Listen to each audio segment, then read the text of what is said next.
Let's go Falcons! Hey yo, batter up, let the ball begin. Solano Falcons, bout to show you how you win. Solano Baseball, all have tight skills. All stars everywhere with highlight reels. Everybody watch out, cause when it's game time, we going for the W, gonna make our name shine. Falcons dominate when the game's on the line, so go get your bell, Solano. Why? Cause it's game time, hey yo, it's game time, so let the games begin. Solano on the field and we gain in a win. Hey yo, it's game time, don't you hear the people chant? Cause this is our house, make way for the champ, it's game time. Well, hi everybody and welcome to this afternoon's broadcast here on the Solano College Sports Network. I'm Greg Poff and today I'll be joined by my broadcast partner Jake Wade, and we've got a dandy of a matchup for you here at Billy and Louise Yarborough Stadium on the campus of Solano Community College as the Solano Falcons take on the Napa Valley Storm. Well, you can see the Bay Valley Conference standings there. Both Napa and Solano tied for second at 8-3, one game behind Marin. So all-important game for both these teams. And to tell you a little bit more about today's matchup, here's my broadcast partner, Jake Wade. So today we're going to have a great matchup today, like my broadcast partner, Poff, just said. So on the mound for the day for the Falcons, we have Justin LeBeat, who's coming in with a 2.94 ERA. Very solid for the Falcons so far this year. And for the Napa Valley Storm, it's Mateo Fernandez, 4.29 ERA. Did throw a no-hitter against Mendocino as well. So a guy who's been very solid for this Napa Valley team as well. Yeah, Jake, I'm excited to see this kid too. Mateo Fernandez, number 24, on the hill. He's already thrown a no-no this season. This kid has electric stuff. And now for the starting lineup for the Napa Valley Storm, leading things off in center field will be Andrew Wheat. The number 2 hitter will be Sam Davison. He'll be at first base. In the 3-hole, the catcher, Ignacio Diaz. Cleanup hitter, designated hitter Cameron Taylor coming in, hitting .276 with 23 runs batted in, one of the leaders in RBIs in the Bay Valley Conference. He'll be followed by Cole Chait. He'll be at third base. Austin Fitzpatrick will be in right field. Hamish Witters will be the left fielder for the Storm. Shortstop Dallas Cota will be the number 8 hitter, and rounding out the starting lineup will be number 5, Chris Bruno. He'll be at second base, and we've already mentioned Mateo Fernandez. He'll be on the hill for the Napa Valley Storm. Now, here's a look at the starters for your Solano Falcons. Joey Dyson, freshman infielder and outfielder, American Canyon High School. Josh Linney, freshman infielder, Montgomery High School. Alvaro Wakaba, sophomore shortstop, Vanna High School. Garland Webster, freshman third baseman, Armijo High School. Darian Evans, sophomore outfielder, Rodriguez High School. Briar Litz, freshman first baseman, Foothill High School. Jacob Pavlovsky, sophomore outfielder, Albany High School. Connor Dick, redshirt freshman, Vacaville High School. Ian Acosta, sophomore catcher, Vacaville High School. Dustin LeBee, sophomore pitcher from Ramstein American High School.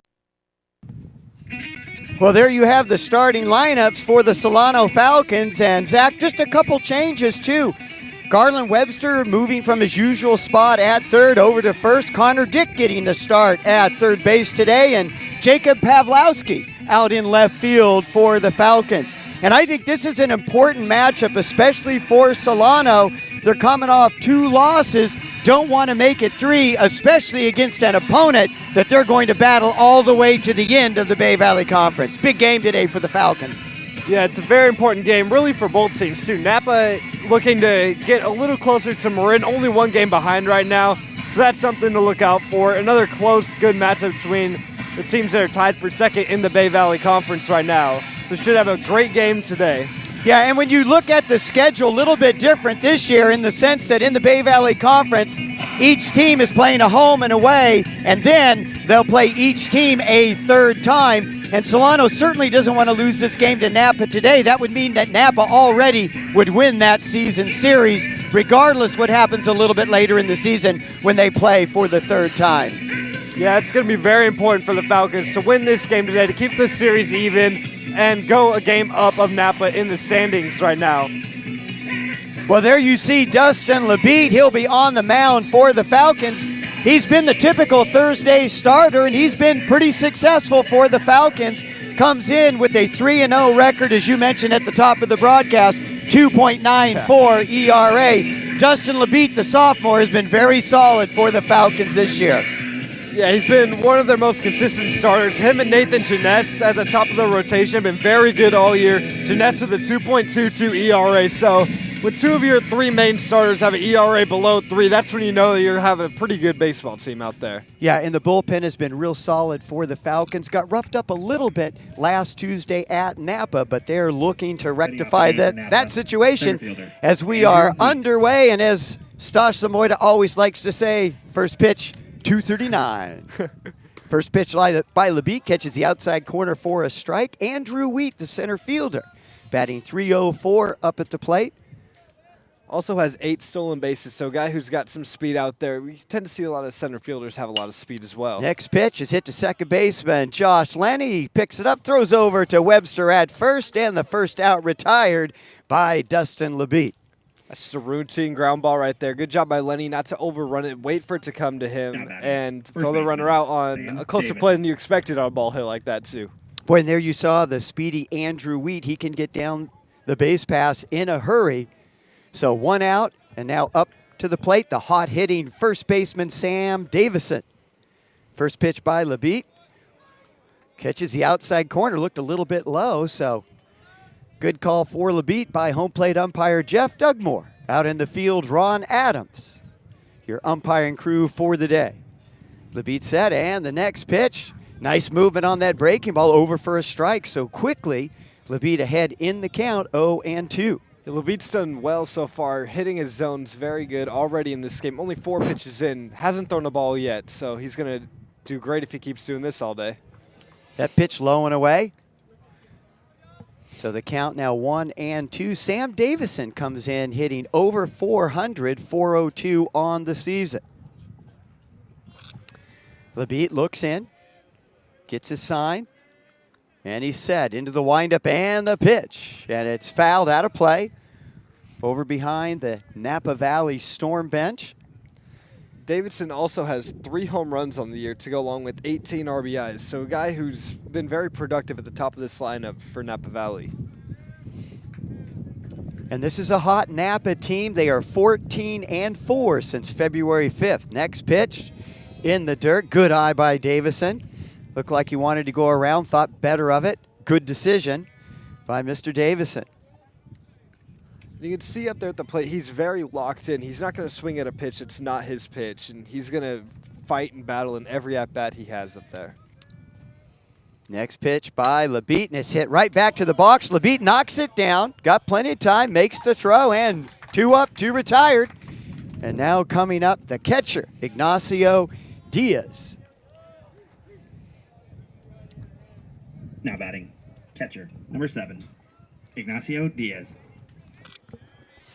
So Diaz batting right around 300, as you can see there on our graphic. We're so glad to bring you today's game here on the Solano College Sports Network. A little bit breezy here at Billy and Louise Yarborough Stadium. First pitch away for a ball. We're kind of getting that typical weather we're used to in the month of March. Yeah, so far it's been a pretty hot year so far during baseball season here at Billy and Louise Yarborough Stadium. Next pitch, and this one is popped, foul territory. Webster going over and doesn't have room. That's going to sail over the fence, out of play.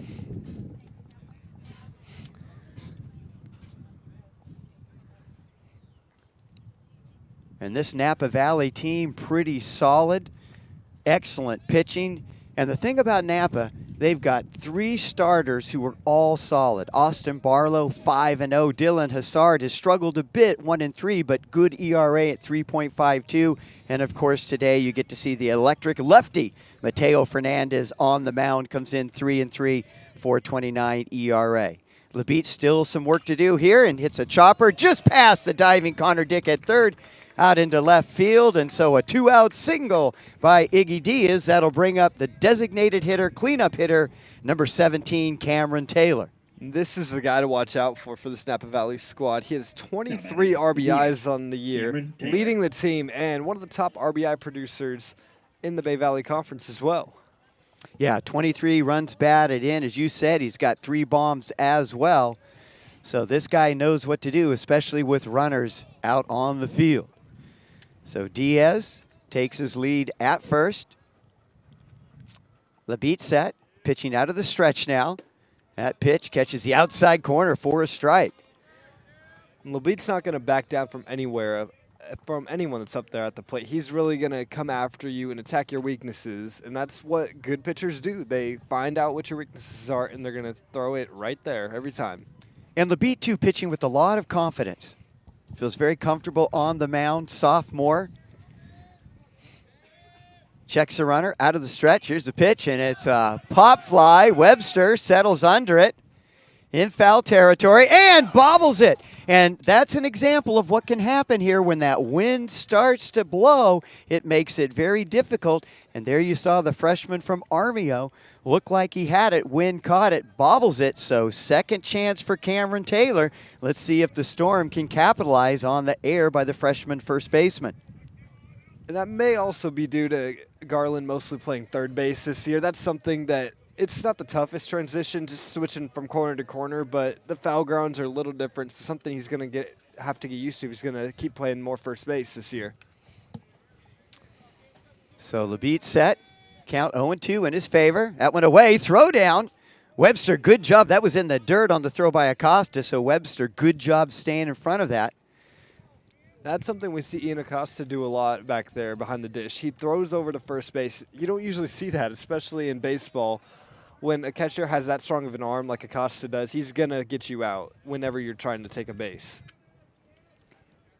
I believe in our last broadcast last Thursday, threw out a runner or 2. That was a big game for Acosta. 3, had that big, yeah. Was it? And that one is popped up again. Lenny going back. Evans coming in. Lenny settles under it and makes the catch. So 1 hit, 1 2-out single by Diaz, but he's left at first at the end of a half inning of play. No score.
All right, we're ready for the bottom of the first, and there you get a look at Mateo Fernandez, the outstanding left-handed pitcher for the Napa Valley Storm.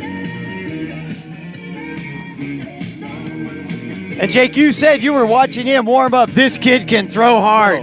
Just watching him warm up in the bullpen down by right field, I was blown away how hard a lefty is throwing like that. You don't see that very often at community college baseball. And a lot of times in community college baseball, you get the kids that can throw hard, but they struggle with their control a bit. But boy, you look at Fernandez's numbers, 40 strikeouts to just 13 walks, so this kid can throw hard and pretty good control. Falcons have their work cut out for him today. The biggest key for them is going to be to get on top of that fastball. When it's so hard like he's throwing, you got to sit back on it, and you can't try to pull everything, because when he throws a changeup or something, you're going to be way out ahead of it. So Joey Dodson leading off for the Falcons, takes the first pitch for a strike. Dodson comes in hitting .280 on the season. Big game on Tuesday. Joey D going 4 for 4 at Napa. Here's the 0-1 pitch, and it's ripped but right to the third baseman, Chait. He's going to throw over to first and easily retires the speedy Joey Dodson. That's a hot shot right at the third baseman. That's why they call it the hot corner right there. You get those hot shots right back at you. Josh Lenny. Well, Fernandez throwing smoke out there, and Lenny coming up to Smokey and the Bandit. Lenny, boy, this kid has been outstanding. Just a freshman hitting .349, and he stands in to face Fernandez. First pitch, let her high, but out of the zone for a ball. 1-0 the count to Lenny. Lenny, also the Falcons' leader in RBIs with 18, so a guy who can get on base and produce runs. Good take there by Lenny, showing good patience at the plate. That one just a little bit away. Fernandez shakes off the first sign, goes with the second. Here's the pitch way inside. So quickly 3-0 to Josh Lenny. And Lenny, a guy who has some surprising speed too. Only has 4 stolen bases on the year, but a guy who, when he gets on base, runs the base as well. And that goes for this whole Falcons team, really. Yeah, a lot of speed on this Falcon club. That pitch low, gets away from Diaz, and Lenny aboard with a 4-pitch walk.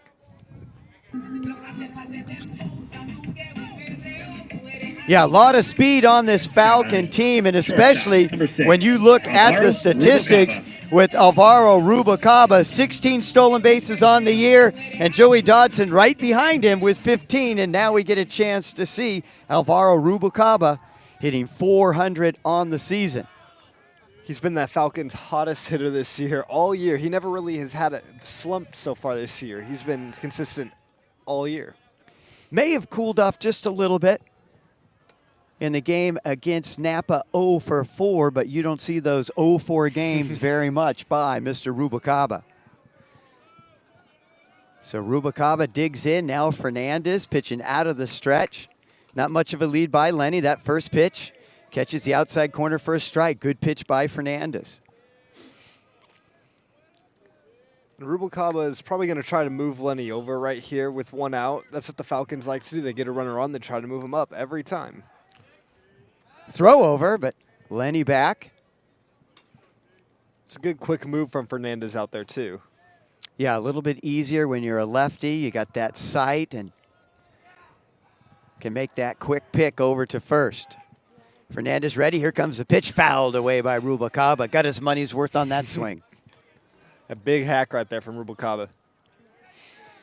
So Rubalcaba in his second year, the sophomore for the Falcons. And boy, it's been an outstanding campaign here in 2015 for the sophomore out of Vanden High School.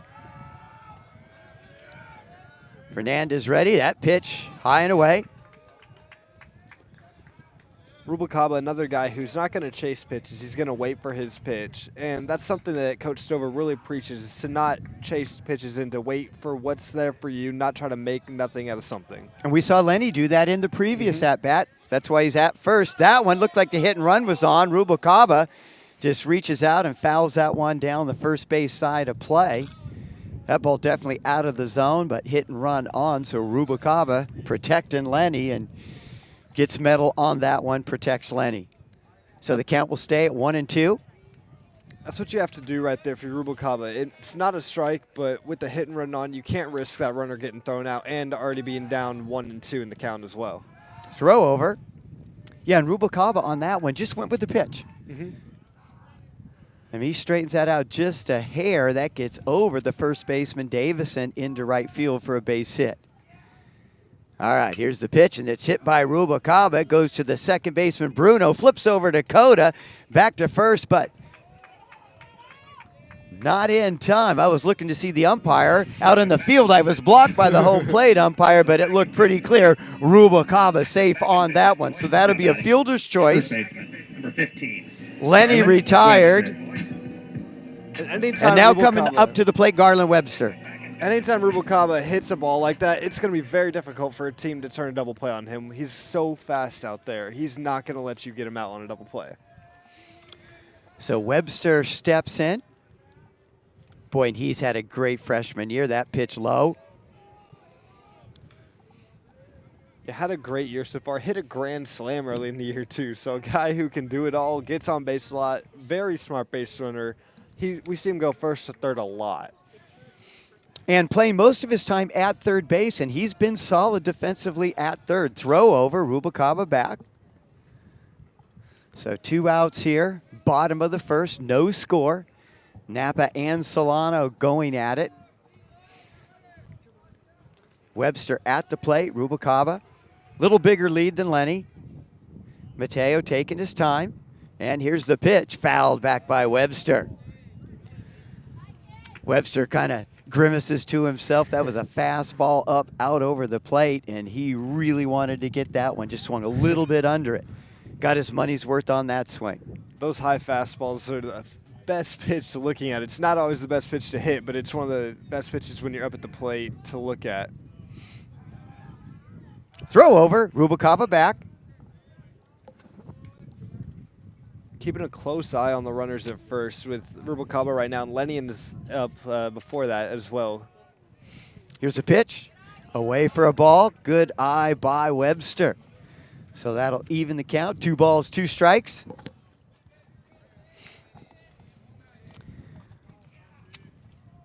As we said before, bit of a breeze, wind blowing from right field towards left.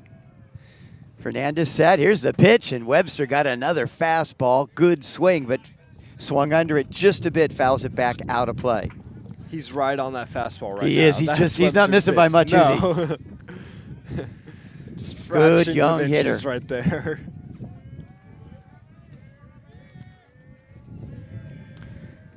So the Falcons are making Fernandez work here in the first inning. Very patient. That one breaking ball, and Webster hits it to Bruno, drops it, picks it up, and easily retires Webster. So Falcons trying to get something going. Fernandez says no, no, and at the end of 1 inning of play, no score.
So Napa Valley coming up with their 5, 6, and 7 hitters. Cole Chait, followed by Austin Fitzpatrick, and then Hamish Witters.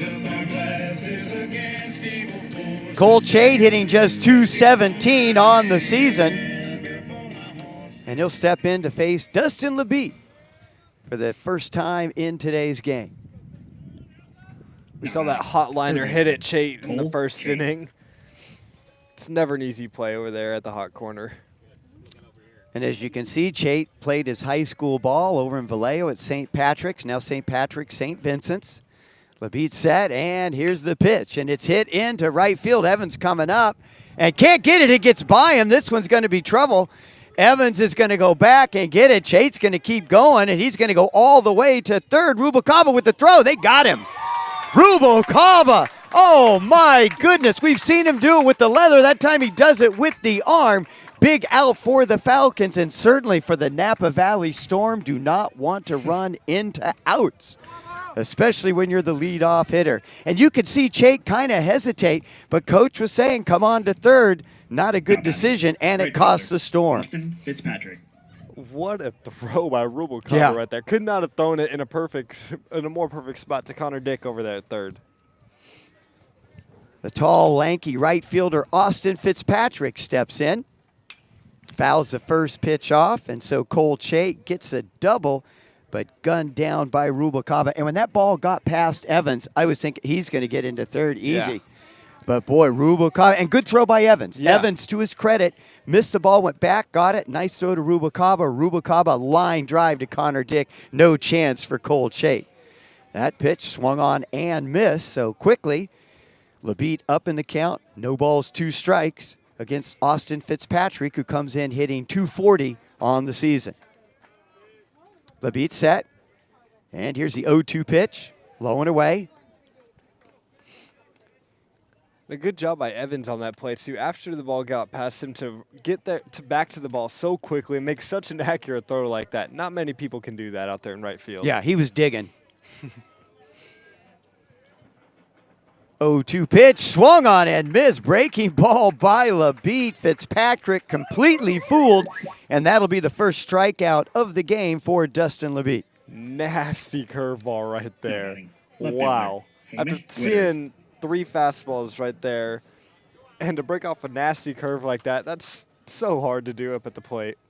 Yeah, Labitte set him up perfectly for that breaking pitch. And so now Hamish Witters settles in for the first time. Labitte bounces that one in the dirt. So that'll be ball 1.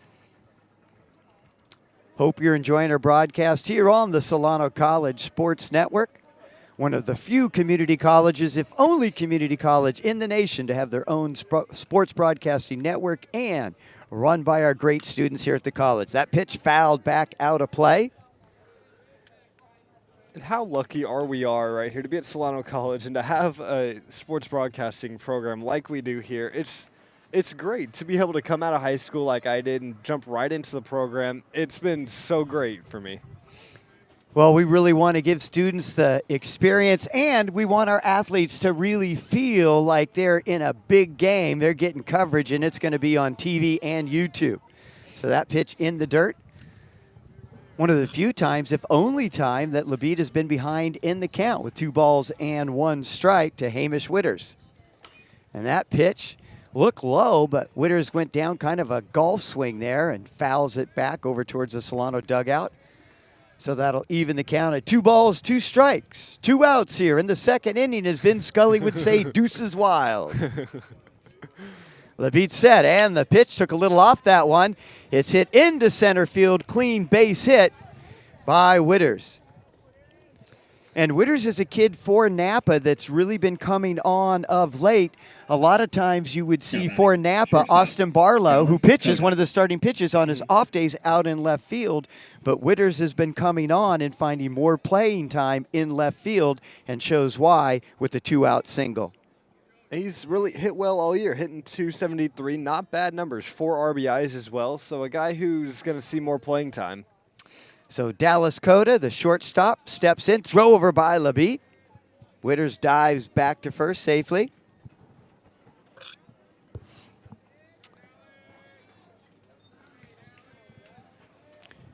Pretty good lead there, you see, by Witters.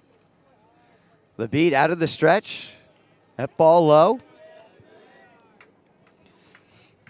And Acosta's going to be keeping a close eye over there on him at first base.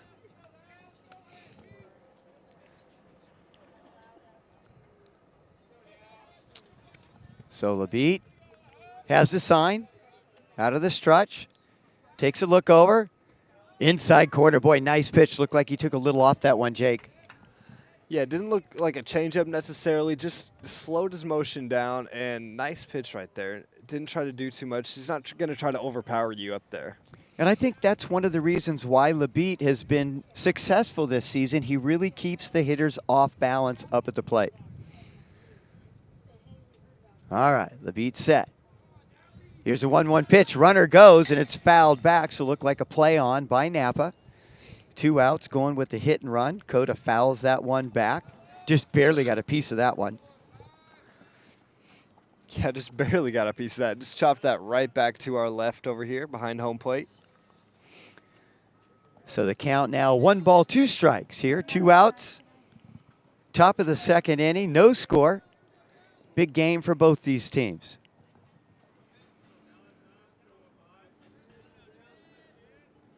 Cota set. Labitte ready. Looks in. Here's the pitch. Takes a little off that one. Hit to Connor Dick. Bad bounce. Keeps it in front of him and no chance to make the throw. Good job by Connor Dick. And that just took a wicked hop. Good job by Connor Dick keeping his body in front of the ball. Keeps it in front of him. But it bounced off his shoulders a little too much. No chance to make a play. Bruno.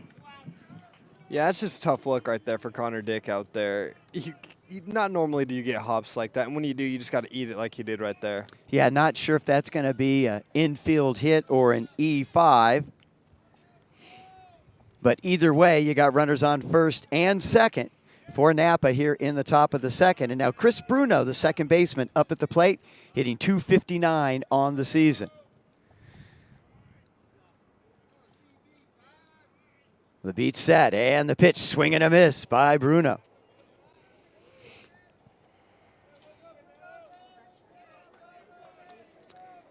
And Dustin LeBeat is a kid that stays pretty calm out there. He's been in some jams before, and he really relies on his defense.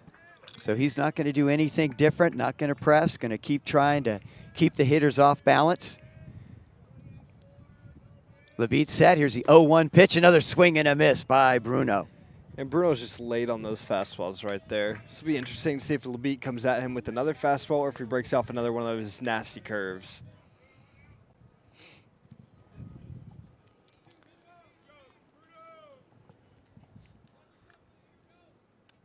All right, LeBeat looks in, gets his sign from Acosta.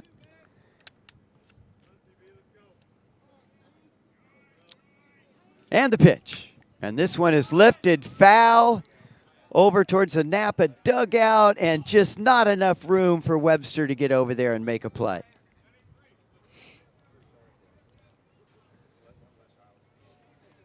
Not that big of a foul ground here either at Billy and Louise Yarbrough Stadium. So a foul ball like that is going to get out of play more often than you'd see in bigger stadiums. Not like what we see at the Oakland Coliseum. ODOT Tons of foul huge. ground there.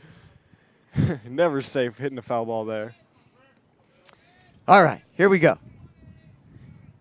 LeBeat set. Here's the 0-2 pitch to Bruno. Low and away for a ball. Pretty much going to see that most of the time from any Solano pitcher on an 0-2 count.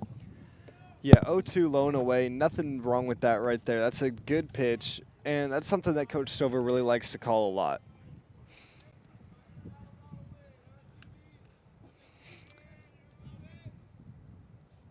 All right, LeBeat set. Takes a look at the runner at second, and the pitch, and weak swing by Bruno. No luck there, so LeBeat gets out of the mini jam with a big strikeout. He's got 2 Ks for the game. We're heading to the bottom of the second, no score. Hi everybody, Greg Poff here in the Solano College Sports Network studios, and we sure hope you're enjoying today's special game broadcast. And if you're interested in a career in sports broadcasting, or you would like to take one of our sports broadcasting courses here at the college, you can easily find them listed in the SCC schedule of classes under Communication Studies. Come on over to our TV studio in room 121 and check us out. Be a part of the Solano College Sports Broadcasting team. We're here at SCSN. It's more than just sports. It's an education.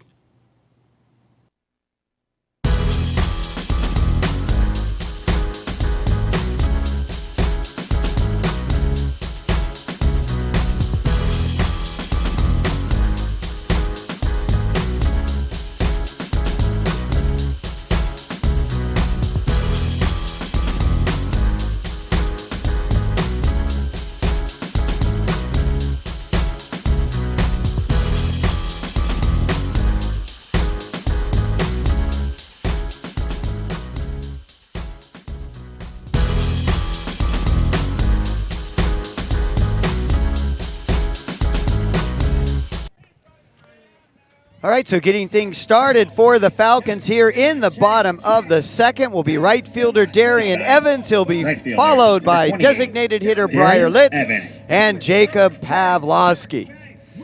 So Fernandez on the hill, second inning of work. Did have that walk in the first inning, but that's it so far. Evans steps in, he's set, and he lays down a bunt. It gets to the third baseman, Che. Long throw just in time to beat Evans. Nice arm over there at third base, too. Yeah, I think Evans just hit that, bunted that a little bit harder than he wanted to. That got to the third baseman. If he just lays that down so it's a little softer, I think Evans beats that out because Chait was playing deep on that play. Mm-hmm. Yeah, Chait's still pretty deep over there at third as well. So good idea by Evans. The first pitch catches the outside corner to Briar Litz, the designated hitter. Litz, another one of those talented freshmen for the Falcons this year and getting more and more playing time. Next pitch, and this is lifted into right field, hit pretty deep, but Fitzpatrick gets back there, settles under it, and makes the catch. So 2 batters quickly retired here in the bottom of the second. And now Jacob Pavlovsky coming up to the plate. Left fielder, number 18, Jacob Pavlovsky. Pavlovsky hitting .267, the sophomore out of Abernathy High School. Fernandez pitch, that's a beauty. Right at the outside corner, good velocity there by Fernandez. He's been very consistent so far today. Fernandez out of the windup, that one high. Hat almost comes off there. That shows you how hard this kid throws. That and the wind also.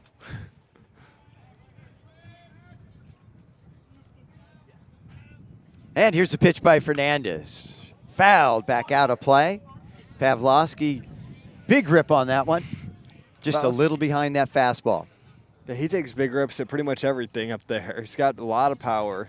Well, with the velocity from Fernandez, if he gets a hold of one, that ball can carry. All right, Fernandez set, out of the windup, and the pitch just inside. Good eye there by Pavlovsky. So that'll even the count. 2 balls, 2 strikes, 2 outs here.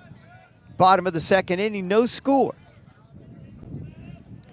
Fernandez set, and the pitch, and Pavlovsky rips it back to Fernandez, hits right into his glove. Look what I found. Flips it over to the first baseman, Davison, and that'll do it for the Falcons. Quickly 3 up, 3 down at the end of 2 innings of play. No score.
It's the top of the 3rd inning here. We have the top third of the lineup as it's Andrew Wheat, Sam Davidson, and Ignacio Diaz here for the Storm.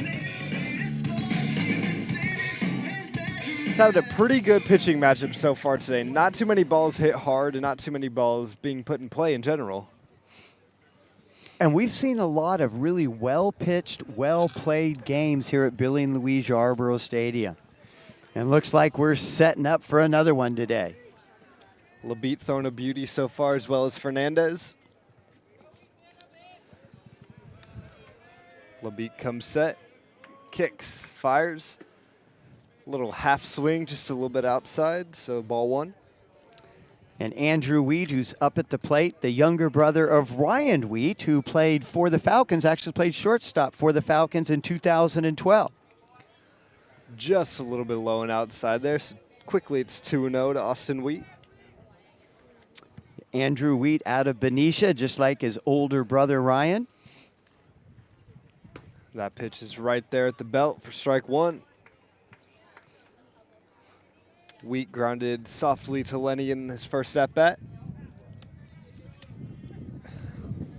Wind picking up a little bit more, really blowing from right to left. Just swung on, hit to Lenny at second base. Tough hop for Lenny, eats him up a little bit, throws to Webster at first base for out number 1. It's a couple of tough hops we've seen so far today, not going the Falcons' way either.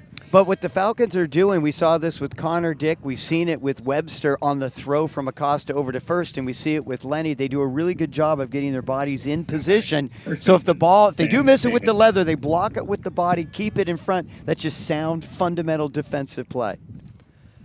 And the first pitch taken high for ball 1. Sam Davidson now up at the plate. So he hit that shot up the middle in his first at-bat that was fielded nicely by Labitte. And the pitch taken, strike 1. So once again, we're seeing the generous strike zone, but that's okay. Home plate umpire Jeff Dugmore, consistent today so far on the calls, and that's all you can ask from a home plate umpire. And the 1-1. Swung on, hit out to left center, and that's going to get down for extra bases. He's rounding first, and he's going to stay there at first base. So that's a 1-out base hit for Sam Davidson. And there you see the speed by Joey Dodson, able to get over there quickly. And because I thought that ball was going to get by both fielders, get to the fence, but Dodson with outstanding speed, again, very fundamentally sound defensive unit for these Falcons, gets over there, cuts it off, able to hold the runner at first. Nice play by Joey D out in center field. That's going to bring up the catcher, Ignacio Diaz, singled in his first at-bat. Labitte comes set, fires, taken right there for strike 1. Yeah, and Labitte doing a good job of really taking advantage of the outside part of the plate, and he's been pounding that consistently thus far in this afternoon's ball game. Yeah, he's done a great job of hitting that outside zone, and it's been working so far. A couple of ground balls to Josh Lenny at second base. Back throw by Acosta, safe. Pretty good throw there by Ian Acosta. Yeah, Acosta, a guy who's not ever going to back down from a challenge. If a guy is over there getting too comfortable over there at first base, he's always going to try that little back pick. Labitte staring in, getting the sign from Acosta. Comes set. Looks over at the runner. Fires. Curveball. That's fouled back. 1-2 now the count. Boy, nice movement on that pitch, and you can really see the movement on the ball from our camera out in center field. Of course, Casper doing a great job out there on the camera, our ghost camera. No one operating that today, but it does give you a good shot. You can really see the pitches as they come over the plate. Sometimes Casper's the best cameraman as well out there. That's right. Diaz is going to call time, take a couple of hacks outside the zone. And when a pitcher's taking his time out there on the mound, that's what you have to do. You can't let him sit there and play his mind games right there. Labitte comes set. Kicks, fires the 1-2. Big curveball, just a little bit inside. Good pitch there. It's 2-2 now. Yeah, just didn't quite come back over and catch enough of the inside part of the plate to get the call by home plate umpire Jeff Dugmore.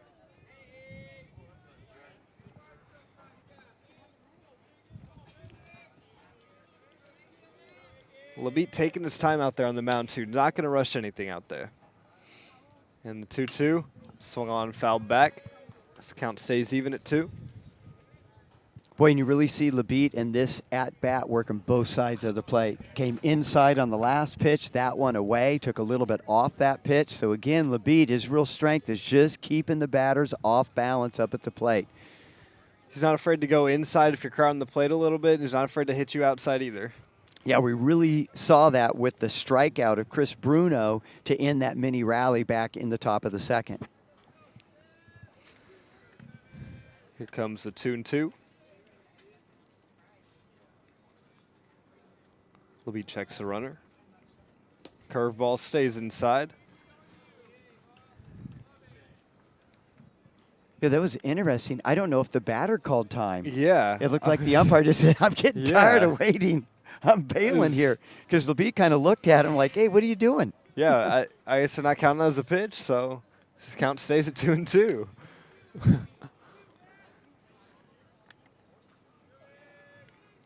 And the 2-2. Low and away in the dirt, so full count now to Ignacio Diaz, the catcher.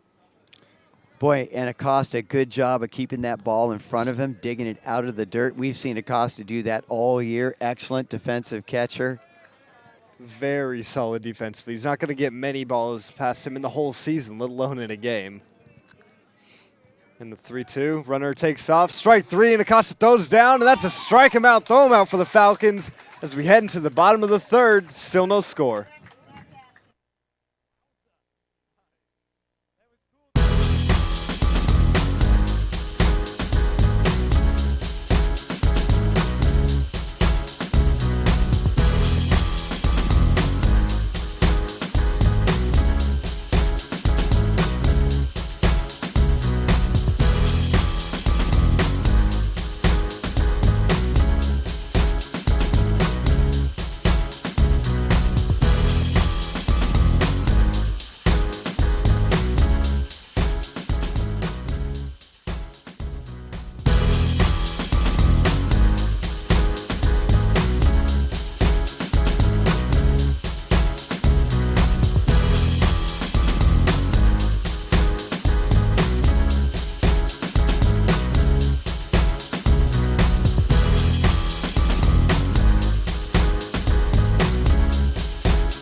All right, so bottom of the third inning here. We have 8, 9, and 1 due up for the Falcons. It's Connor Dick, Ian Acosta, and then back up to the top with Joey Dodson.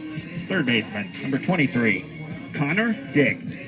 You know, we've been talking about Solano being in a lot of close, well-played games. So far this season, they've been involved in 6 one-run games, 500 record, 3-3. Pitch in there for strike one to Connor Dick. Not liking the call too much there. See a little frustration from Dick.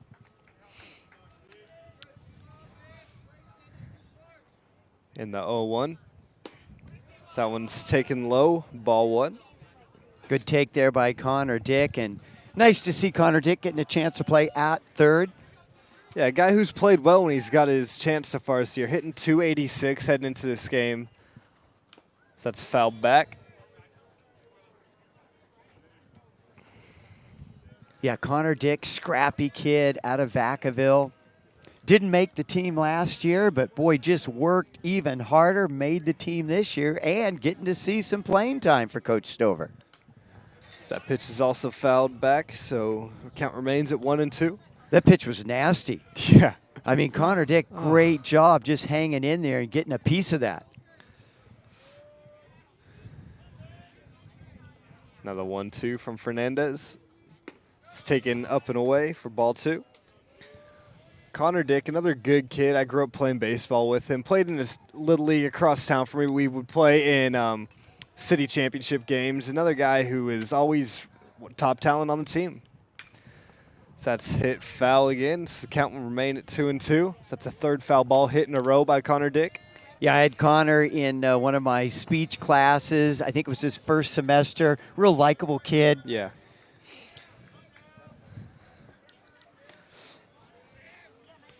And the 2-2 taken away. Ball three, so good at bat here to start off the third for Connor Dick. Yeah, nice battle here between Connor Dick and Fernandez. And Connor Dick, he's just not a kid that's going to back down. Oh, never. He's going to hang in there. Ooh. And that is just a bit outside, so an 8-pitch walk as the Falcons are in business here with the runner on first and nobody out with Ian Acosta due up at the plate. Yeah, Connor Dick just barely able to keep his wrist from breaking and going around. That was close. At first, I thought the home plate umpire was going to call him out, but he thought better of it, referred to first base.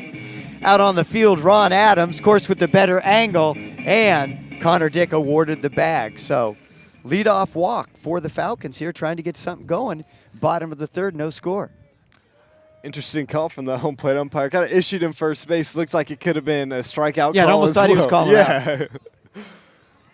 Acosta, very good bunters. That's thrown back. Nothing going on there. It almost looked like one of those, you're out, maybe I'm not quite sure, I'll just point. You decide what I call. Costa gets the bunt down. It's a high chopper. That's going to be trouble. Fernandez. Oh, and that's going to get past him. So Connor Dick able to move over to the third base. The runners at first and third here. And that's thrown away as well. So that's going to be a run score for the Falcons as Ian Acosta is going to move up to second. What a bad decision there from the first baseman. Ball already got thrown away. You don't want to make it worse, and that's what he did right there. Yeah, all the way around, and of course Fernandez. And, you know, it almost looked like he was going to hold up and eat the ball, but he thought, you know what, I think I could get him at first. And he just never had a chance to set his feet and make a proper throw. Throws it in the dirt, gets by Davison, and then Davison compounds the problem by airmailing it over the third baseman's head. Falcons on the board first here. That's just a mess of a play right there for the Storm right there. You have to eat that ball right there. You can't make it any worse than it's already been by giving the runner third base as well as first also. It's the first pitch here to Joey Dodson. Dodson showing bunt, pops that bunt up. Strike one. Boy, we've seen this with the bunt attempts. We saw it with Acosta because really the velocity's coming so hard when he bunted it. It shot down, hit the dirt, and flew up in the air, which really allowed him time to get down to first. And I think that would probably go as an infield hit for Acosta. Yeah. Then the air gets Connor Dick to second, and then the air by Davison gets Connor Dick to third and home. Dodson still showing bunt, the 0-1. Dodson fouls, tried to pull it back and get it back. I would not want to bunt against this guy. Oh, I would not either. That's trying to bunt with the guy who's throwing this hard is no tough task. You see Joey Dodson cracking off a little smile right there. And that ball's just flying off the metal. Oh, yeah. I mean, you got a guy that's throwing this hard. I mean, we have no radar gun or anything, but if I had to guess, he's throwing at least mid-90s right here. I think Dodson's happy. He's got 2 strikes now. He can swing away. And the 0-2, up and away, so ball one. Good eye by Dodson. Yeah, Dodson's the type of guy who always wants to get an RBI whenever he can, even with Josh Lenny in the on-deck circle. He wants to be the hero. Long look in here for Fernandez. Come set, back pick here. Costa's able to get back just in time. It's going to come set again for a 1-2. He even throws hard when he's trying to pick off a runner. Oh, yeah. You're never going to, if you throw that hard at the plate, you're not going to lob it back over there. And Bruno, good job. That throw was a bit errant. He had to go across the bag and keep that ball from getting into center field. As hard as Fernandez throws, that might get all the way to the center field fence. Swing and a miss. Strike 3 as Dodson strikes out. The first strikeout on the day for Fernandez. So yeah, that ball out. definitely out of the zone, but Joey just couldn't lay off. That was a little bit outside and away. Good velocity, and Dodson just couldn't get close to it. Now Josh Lenny coming up to the plate. Walked on 4 straight pitches in his first at-bat, so looking to pick up his 19th RBI on the year. Good opportunity here for Lenny and the Falcons to push this run across and build that lead to even more. First pitch, taken high, ball 1. Good eye there by Lenny. And Falcons being pretty patient against Fernandez, making him throw a lot of pitches. That's what you have to do when you have a guy who's this dominant. Doesn't really walk a lot of batters, but they're gonna work him deep into the count and see as many pitches as they possibly can. Back pick again. Acosta's back safe. Keeping a close eye over there on Acosta. You see a big gap between the first baseman and the second baseman. That's right where Lenny likes to hit the ball a lot of the times, too. We'll see him just poke it right there, and sometimes that's the best thing you can do, is just hit it not as hard as you can, but right where no one is. And the pitch, that's hit out to the center fielder. Andrew Weed out there to make the play. Acosta not going to tag up. So we have 2 outs here for Alvaro Rubalcaba. Yeah, letter high fastball there, and Lenny got a good rip. Just didn't quite get all of it. Got under it just a tad. Boy, if he hits that cleanly, though, with Fernandez velocity, that ball would take a ride, but just ends up a pretty routine fly ball to center field. Now Alvaro Rubalcaba coming up, hitting to a fielder's choice in his first at-bat. Looking to pick up this second run of the inning, a second run of the game here for the Falcons. Acosta, even though he's a catcher, he's still got good speed, though. He's not the typical slow, oversized catcher. First pitch taken up at the eyes.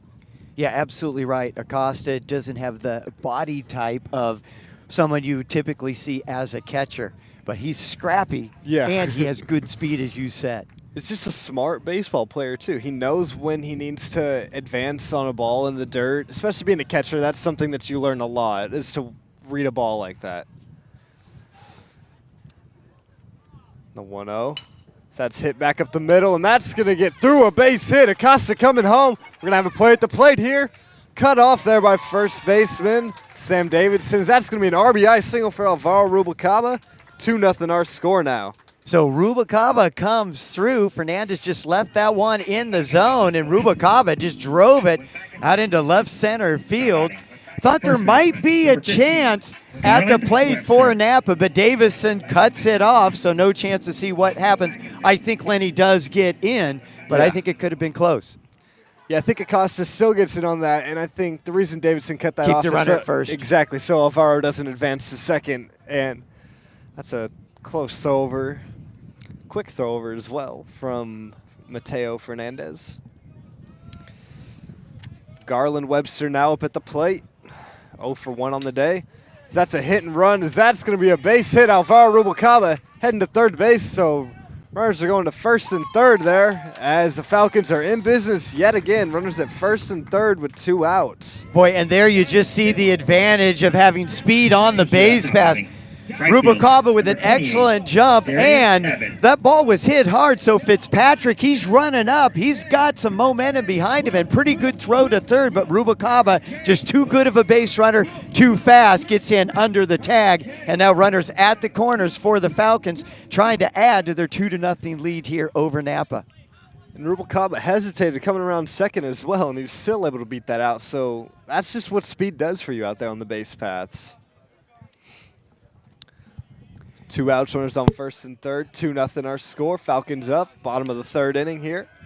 Darian Evans up at the plate. Darian squares around a bunt, pulls it back. The runner takes off. As that's going to score a run for the Falcons as Garland Webster does exactly what he needed to do. I don't even know if Chris Bruno ever saw the runner come home, never looked at home. We've seen Solano do this play a lot, and usually it ends up with someone getting thrown out at the plate, but it works against Napa. Boy, big inning for the Falcons, Jake. Yeah, Falcons strike for 3 as we head into the top of the 4th inning. Hey everybody, Stosh Morty here with the Solano College Sports Network, where I've had the privilege of being your sports play-by-play broadcaster for the past couple years at Solano. And it wasn't until I came to Solano Community College where I actually found a new passion and a career path when I stumbled upon COM 75, Professor Greg Poff's class. I bounced around out of high school. I had a couple different odd jobs here and there and didn't really have a career path until I stumbled upon this class. And ever since then, I found there's actually a career path in sports broadcasting, not just by being a broadcaster, working in front of the camera, but also working behind the scenes with our TriCaster systems, doing directing and producing, and also working behind a camera. This has been a great experience for me. Found me a career path which I was lost, and now I am found. And it all thanks to COM 75 and here at the Solano College Sports Network.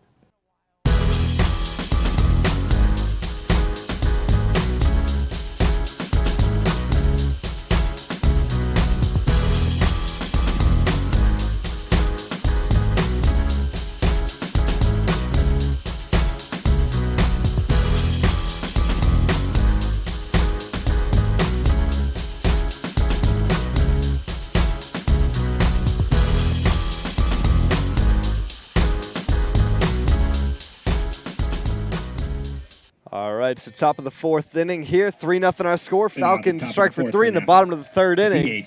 Cameron Taylor. So we have 4, 5, 6 coming up for Napa. It's Cameron Taylor, Cole Chait, and Austin Fitzpatrick out there. And the first pitch from LeBeat, taken low and away, ball 1. Boy, look at the Falcon outfield playing very deep for Mr. Taylor. And why wouldn't you? This guy can rake. And the pitch just a bit outside. Close pitch, though, 2-0. Fans not too happy. We've kind of gotten used to that big strike zone by Doug Moore. Maybe he's bringing it in just a tad. Yeah, maybe after they stroke for 3 in the last inning, maybe shrink it up a little bit there. That's big swing and a miss right there from Cameron Taylor. And Cameron Taylor, big boy, 6'2", 215 pounds. And the pitch, that's hit, and that's going to be a base hit. So the Storm have a leadoff base runner, start off the top of the 4th inning, looking to strike back and even the score a little bit here. Yeah, that's exactly what you want, and we were talking about this earlier in the broadcast. It really looked like the way both pitchers started that runs were going to be at a premium. But Napa really gave 3 gift runs to the Falcons. Napa trying to see if they can cut into that 3-0 lead here in the top of the 4th. And it all starts with that walk by Connor Dick in the bottom of the 3rd inning. If they don't get that call, Falcons changes that whole inning. Oh yeah. And the first pitch, squares around the bunt, pulls it back. So that's gonna be ball 1. Cole Chait up at the plate. Chait hitting .217 on the year, 9 RBIs, 8 walks. So they're going to try to push a runner into scoring position here. It's still early in the game, so they don't need to be forcing anything, and they can afford to get a run or 2 here. So that's strike 1 right there. Good pitch by LeBeat, right at the knees there. You know, if you're Napa right now, you don't need to push across all 3 runs in 1 inning. By trying to do that, that's when you're going to get into trouble. Just chip away at that lead, and eventually something's got to give. So now the 1-1. Chait squares around a bunt. Curveball. Good Beauty. pitch right there. Wow. 1-2 now. And, you know, this Napa team, I mean, this is a hot team coming in. Like we said at the top of the broadcast, since February 5th, they are 14-4. Yeah, they started off with 3 losses at Santa Barbara, 3 in a row. But, boy, since then, this team has been one of the better teams in Northern California. Pitch is low in the dirt. Costa able to keep it in front of him. So that's going to bring our count even at 2. And that's what pitching will do for you. Napa, you know, the community college teams that do really well have 3 excellent starting pitchers, and that's hard to come by on the community college level. But Napa, they have 3 solid starters, and it's been paying dividends for them.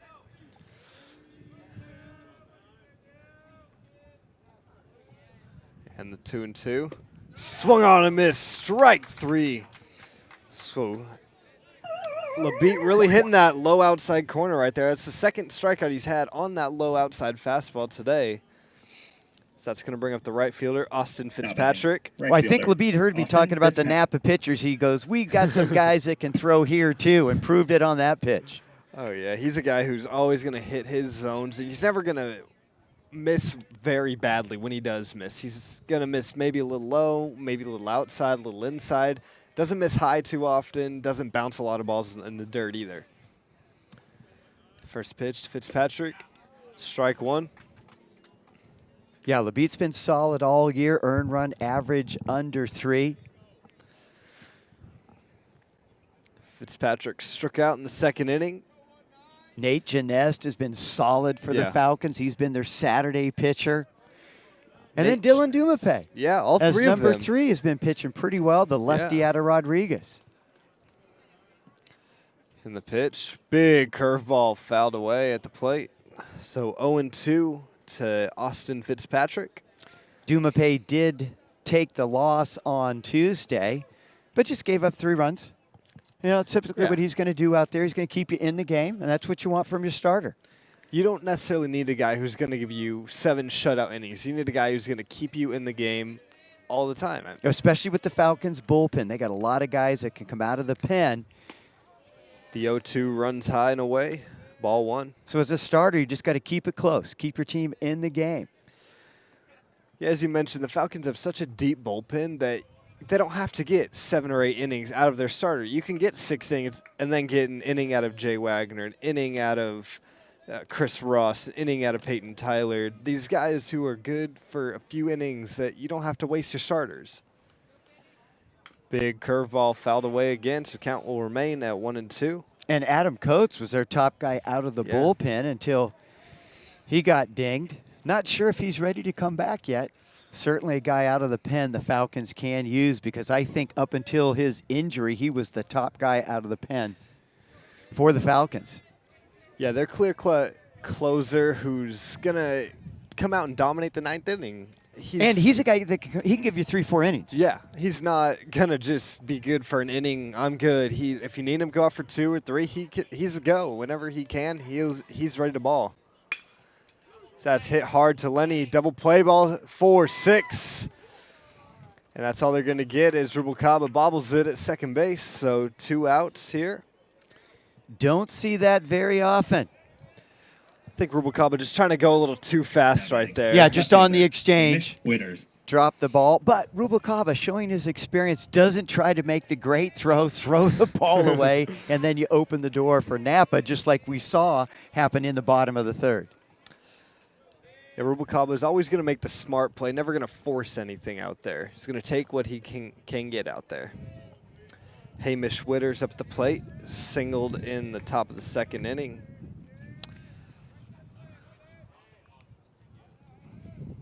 And the pitch, just a little bit high, ball 1. Witters, just a freshman, actually hails all the way from New Zealand. From Auckland, New Zealand. A little bit of Napa going international on us. Both teams really going international. Yeah, you got the guy from Germany. Yeah. Now, I don't know if Labitte's from Germany. I know he played his high school ball in Germany. His dad was in the service. So a little international flavor going on here at Billy and Louise Yarborough Stadium. In the pitch. So that's rocked. That's going to be a base hit. That's going to be runners at 1st and 2nd. Here with 2 outs. Hamish Witters with his 2nd hit of the day. And Witters that time just went with the pitch, breaking ball, just lifts it out into left field. Dallas Coda. Dallas Coda now up at the plate, singled in his last at-bat. So single could prove costly here for the Falcons as they have a runner in scoring position. You just got to win every single inning out there. You can't let them give up 1 this inning, 1 the next inning, another. You have to stay consistent and come out, if you're the Falcons, come out in the bottom of the 4th and put up more runs, put more pressure on Napa. Keep the line moving, as Tommy Pavesi, one of the assistant coaches for the Falcons, used to say. So that ball's right in there for strike 1.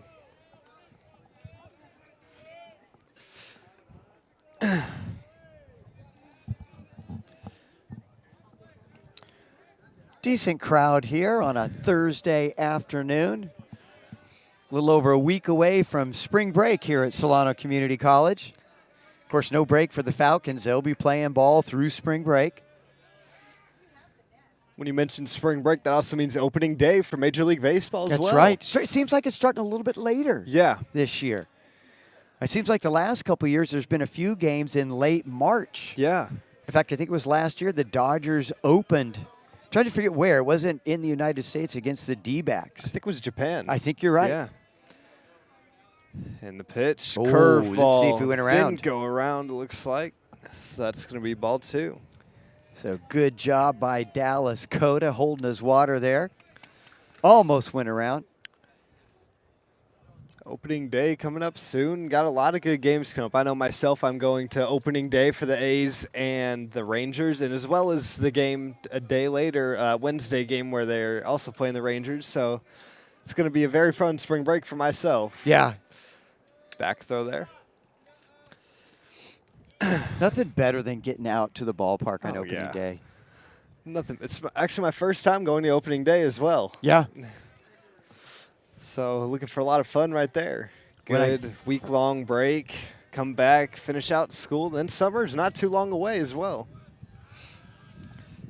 And the pitch swung on a tip back into Acosta's glove, so 2-2 now the count. Yeah, I remember when I first moved up here, 1996, went to the opening day, Oakland Athletics, and I just remember it was so crowded. I had to wait in line to get my big sausage, hot dog, everything set. I'm walking up to my seat. I tripped. That thing fell right on the floor. I didn't care. I put it half hour into it. I picked it up and ate it. That's ball sky. Does Garland Webster's there to make the play? As that's going to be another good inning for the Falcons. So 3-0 Stiller scores. We head into the bottom of the 4th inning.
All right, so bottom of the 4th inning here.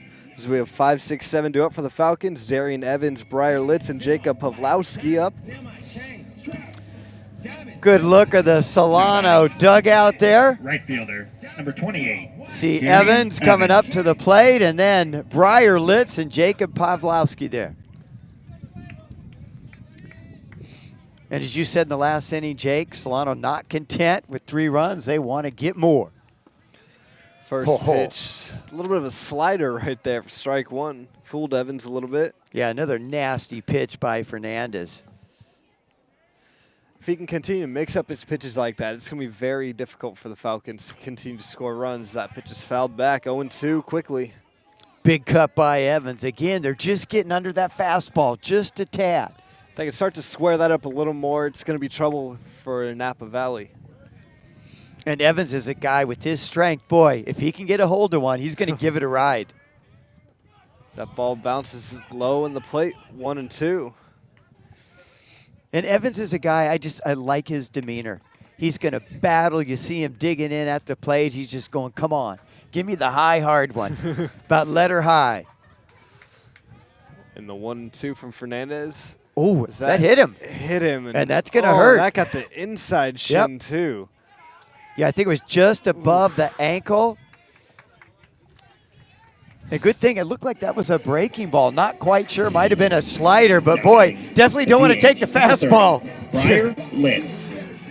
Yeah, that never feels good. It got his back foot, too. Usually it'll hit your front foot if you do, but Darian with a little bit of an open stance right there, so able to hit him and not where he has the shin guard. So he'll be feeling that one tomorrow for sure. Yeah, definitely be a mark, and that's the 6th batter that Fernandez has hit on the year. Throw over to first, keeping a close eye on Darian Evans over there. Briar Litz now up at the plate. He flew out to the right fielder in his last at bat. You can tell Evans still a little ginger, but no, he takes off. And that's going to be a stolen base there for Darian Evans as the ball gets past the catcher. It's one of the easiest stolen bases you'll see Evans get right there. Yeah, definitely hit and run on Litz, big cut, and I think that cut kind of blocked the view of the ball just for a second. Also, you got Evans running, a lot going on for Diaz, and just couldn't secure the ball. I think that'll go as a pass ball. Yeah, I would score it as a pass ball. Yeah. Briar Litz showing bunt early. Fernandez steps off the mound. Fernandez, even in that last inning when he gave up those 3 runs, 2 of those were unearned. Yeah, 2 errant throws, really. Yeah. That was the difference in that inning. Mm-hmm. And he never seemed to get flustered out there. He seemed to always have the game under his wing. And the pitch, that hits, looks like it hit Briar Litz as he went to square in and bunt it, so that's just going to be a foul ball. Yeah, this guy is not very fun to try to bunt against. And, you know, back to Fernandez, too, just kind of watching him before the game, hanging out in front of the batting cage. Just seems like a real kind of loosey-goosey, easy-going guy. Really looks like he enjoys being out there on the mound. And how could you not? We've got a beautiful day here. I mean, beginning of April, end of March, but... And you throw about 80 plus. Yeah, I mean, at least 80 plus. I mean, who can complain about that? Yeah, that's going to be a balk. So Darian Evans is going to advance to third, and that's going to be potentially costly here for Mateo Fernandez.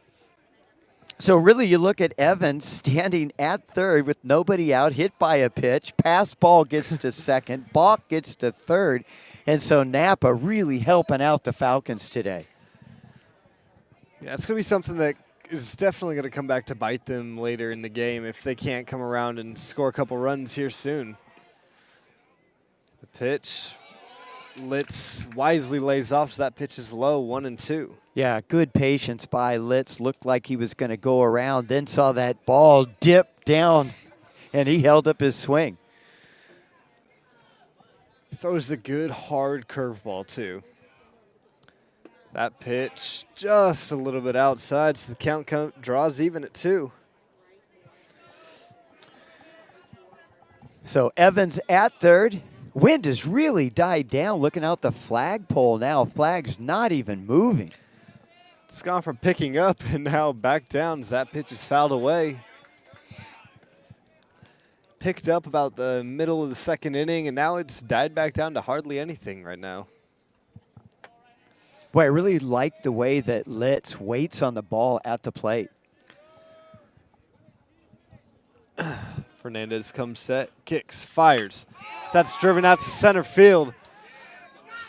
Andrew Wheat can't make the play. That's going to get down, and Briar Litz is going to be in there with the stand-up double. So that's going to push a run across the board. 4-0 now our score. Well, we kept wondering what would happen when someone got a hold of one of those fastballs, and we out. saw it there. And boy, and Andrew Wheat, he's got great speed out in center field, and he was flying back towards the fence. I think he lost that one in the sun as well.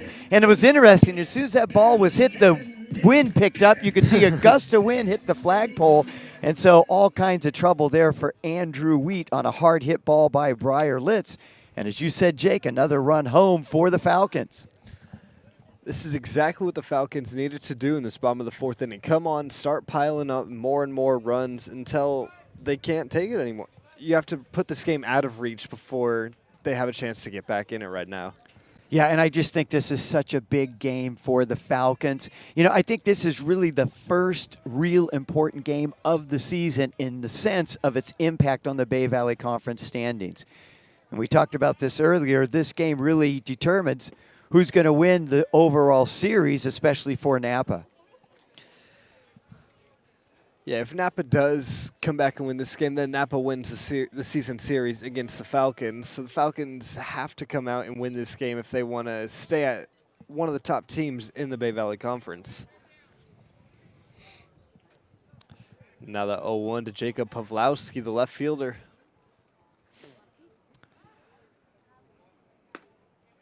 Time was called there by Pawlowski, so no pitch.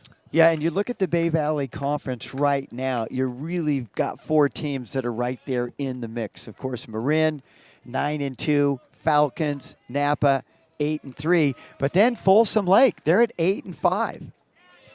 So that pitch is up at the eyes to the tall Pawlowski. It's ball 1. And Los Medanos, even though the record doesn't reflect it yet, they're 4-7. They've got some good ball players. They can potentially make a run too, so don't count them out. Fernandez comes set. Steps back off the mound. He's really taking his time up there. It almost seems like for every pitch he throws, he's going to at least give a look or make a move back at a runner right there. And he shakes off a lot of signs, too, which typically you don't see a lot in community college baseball because most of the signs, even for the pitcher, are coming from the dugout. And so usually if you're shaking off a sign, you're shaking off the head coach. And that's not the person you want to make mad either. Yeah, I don't know that I've ever seen a Solano pitcher shake off a sign. I know I sure wouldn't want to if I was out there pitching for Solano. Fernandez steps off again, so it's the second step off in a row for Fernandez. He's really making Pawlowski stand up there for a long time. That's a little slider in there for strike 2. Yeah, good pitch there by Fernandez. And, you know, Briar Litz at second. He's getting a pretty good lead. And he's another kid that has good speed. He was a pretty good high school running back in his football days. So he's got speed at second base. Boy, that's one thing with the Falcons. They have excellent speed this year. Even when you look at the slower players on their team like Bo Siegel, they're not slow. They're still, at very least, they're average. Swing and a miss. Strike 3 for Pawlowski. Connor Dick now up at the plate.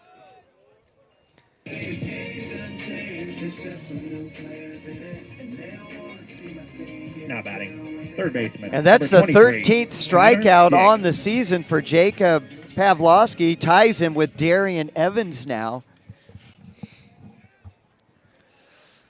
But he goes down swinging. And the first pitch to Connor Dick. Squares around a bunt, gets it down. That's a good one. That's going to be a base hit. Runners at first and third with one out. Perfect bunt right there by Connor Dick. Yeah, that was excellent. Just got to pass the pitcher and too slow for the shortstop, Coda, to come up. He's playing deep. And so excellent decision by the kid out of Vacaville. Ian Acosta. Ian Acosta, also out of Vacaville High School, Yes. up next. He singled and came around to score later in his first at-bat. Now, Jake, is that where you went? Did you go to Vacaville High School? I went to Wilsey Wood.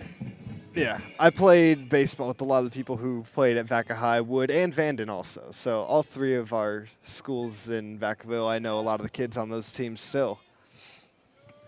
Well, all three of those schools have really produced a lot of good players for Solano Community College. Costa tries to get the bunt down. It's going to go foul. A lot of young talent at those schools as well right now that are seniors and juniors even that are going to be coming up, potentially playing here at Solano next year. So it's a very exciting time right now for Solano. We have a lot of young talent on this team. We have 5 starters that are freshmen in the game today for them. And they're only going to get better next season. And the Falcons have not won the Bay Valley Conference since 2011. 2012 didn't make the playoffs. Costa fouls another bunt away.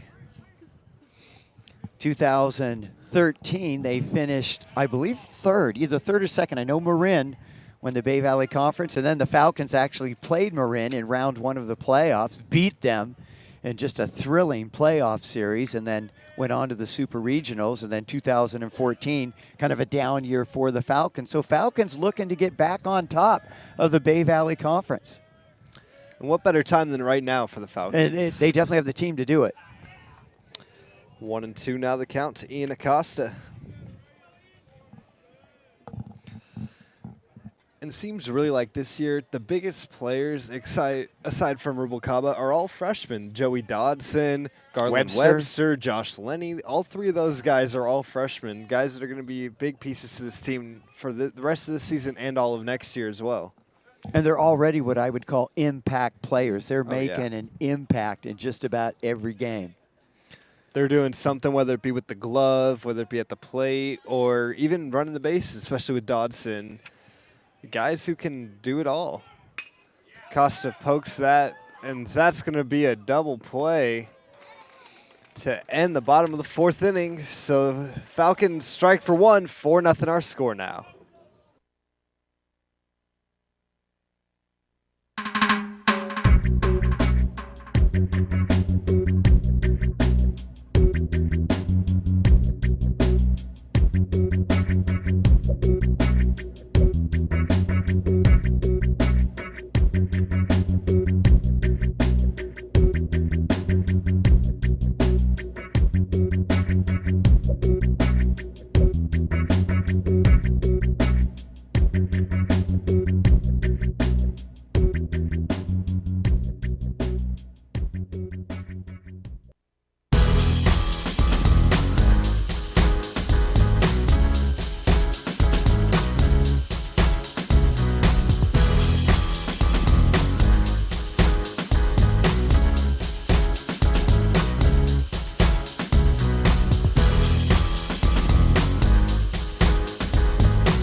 Well, we certainly hope you're enjoying our broadcast today here on the Solano College Sports Network, and all kinds of ways you can contact us and watch our games. You can go to our Facebook page at Solano College Sports Network. You can catch us on YouTube at Solano College Sports Network, and also check us out on Instagram and Twitter at SCC_Falcons. Well, we've got another excellent game today. Falcons on top, 4-0 as we head into the top of the 5th inning, and Chris Bruno, the diminutive second baseman, will get things started for the Napa Valley Storm. First pitch by Labitte, a little bit outside, and Chris Bruno, kind of a local kid, lives in Vallejo, went to Hogan High School, but playing for Napa. Next pitch by Labitte, swing and a miss. He's just behind that fastball right there. He's going to have to catch up to Labitte's fastball right now. And we saw the same thing in his first at-bat when Labitte was able to strike him out. Here's a 1-1 pitch. This one lifted foul. Webster steps into foul territory, gets under it, and makes the catch. So that's 2 for Garland Webster.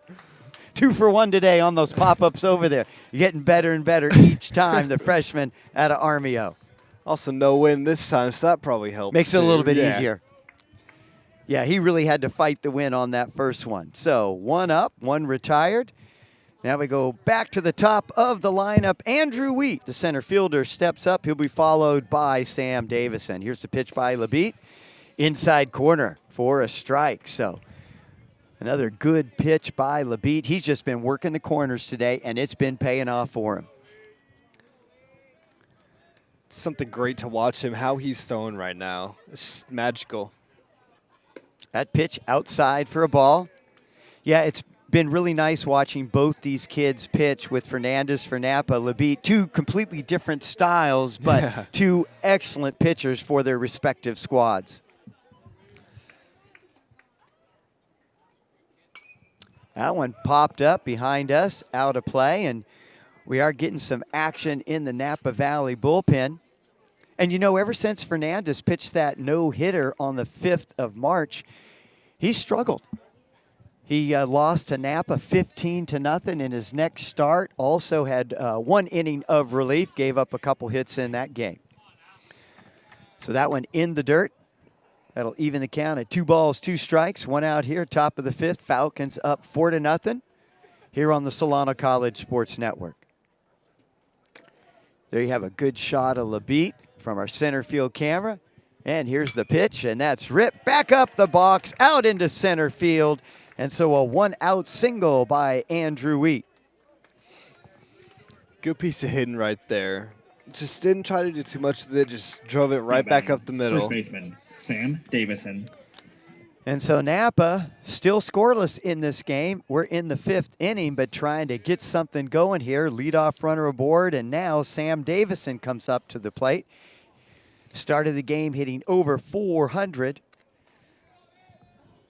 And he is 1 for 1. Had a single this last time up at the plate in the top of the third. So Labitte now out of the stretch. Checks the runner. Here's the pitch. Away for a ball. And I'm sure right now Labitte's hoping he can get him to ground into a double play right here to get this inning over with. You get through 5 innings scoreless, that's when you know you had a really good game out there on the mound. Well, to get a double play, it'll have to be a hard hit ball. Andrew Wheat very fast on the base pass and a throw over by Labitte. If Andrew Wheat's anything like his older brother Ryan, good speed. Ryan Wheat, one of the fastest kids when he played for Solano. And his older brother also was an excellent running back for Benicia back in his high school days. So little brother Andy at first base and a decent lead. Sam Davison at the plate. Home plate umpire Jeff Dugmore gets tired of waiting, calls time. Davison reaches down, grabs some dirt.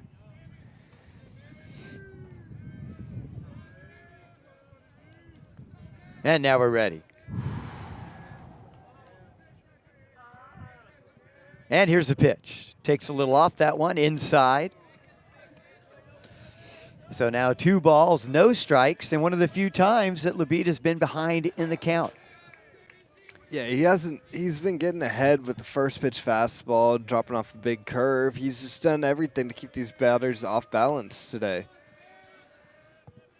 That one swing and a miss. Went with the fastball outside corner. Davison way behind on that one.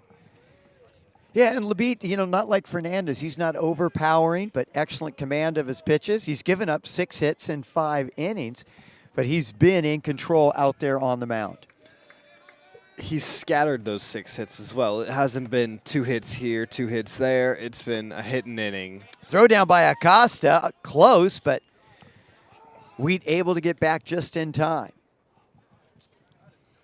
Acosta on that throw to the right side of the bag, gets it over a little bit closer to the bag, might have had a chance to get Wheat that time. So the count now 3 balls, 1 strike. Runner on first for Napa. Davison hitting over 400 at the plate. So big opportunity here for Napa to get something going. That time fouled back out of play. That was a pitch right at the knees. Good job by Davison going down and getting something and staying alive. And right now, if you're Labitte, you have to get this out. With Ignacio Diaz in the on-deck circle, a lot of power right there, so you can't let him have a runner in scoring position. And then you have Cameron Taylor. I mean, he's a guy that can, hit it out of the park. 3 home runs already on the season, and that's a lot for a community college baseball player. Ever since the change in the bats a couple years ago. That ball in the dirt, that's going to be ball 4. And so now Labitte here to start off the top of the 5th. Runners on first and second, nobody out. We're getting to the heart of the lineup for the Napa Valley Storm. Ignacio Diaz.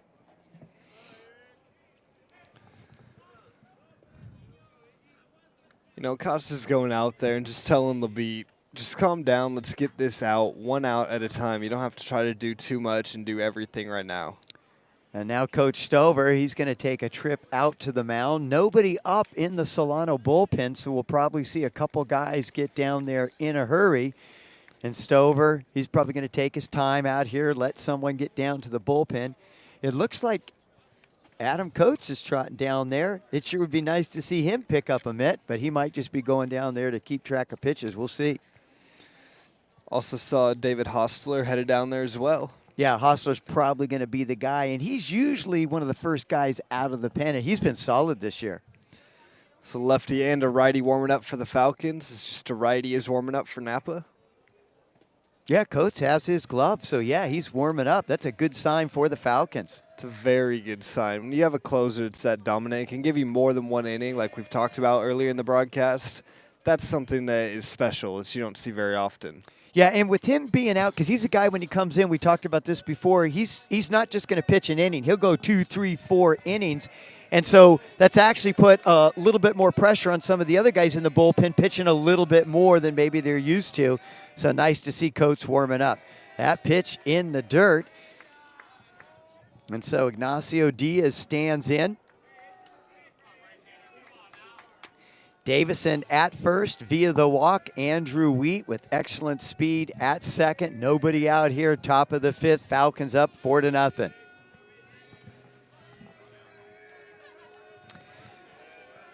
LeBeat checks Wheat at second. Out of the stretch. Here's the pitch. Just outside for a ball. Pretty good pitch there. You could see it from our center field camera. But no luck for LeBeat. Doesn't get the strike call by Doug Moore, the home plate umpire. So now LeBeat once again behind in the count. 2 balls, no strikes. LeBeat set. Here's the pitch. Right at the knees for a strike. You know, while those are all close pitches that LeBeat is throwing right now, and he has to realize that if he's not getting that low and outside call, you can't keep throwing it then. You have to go to something that's getting called a strike.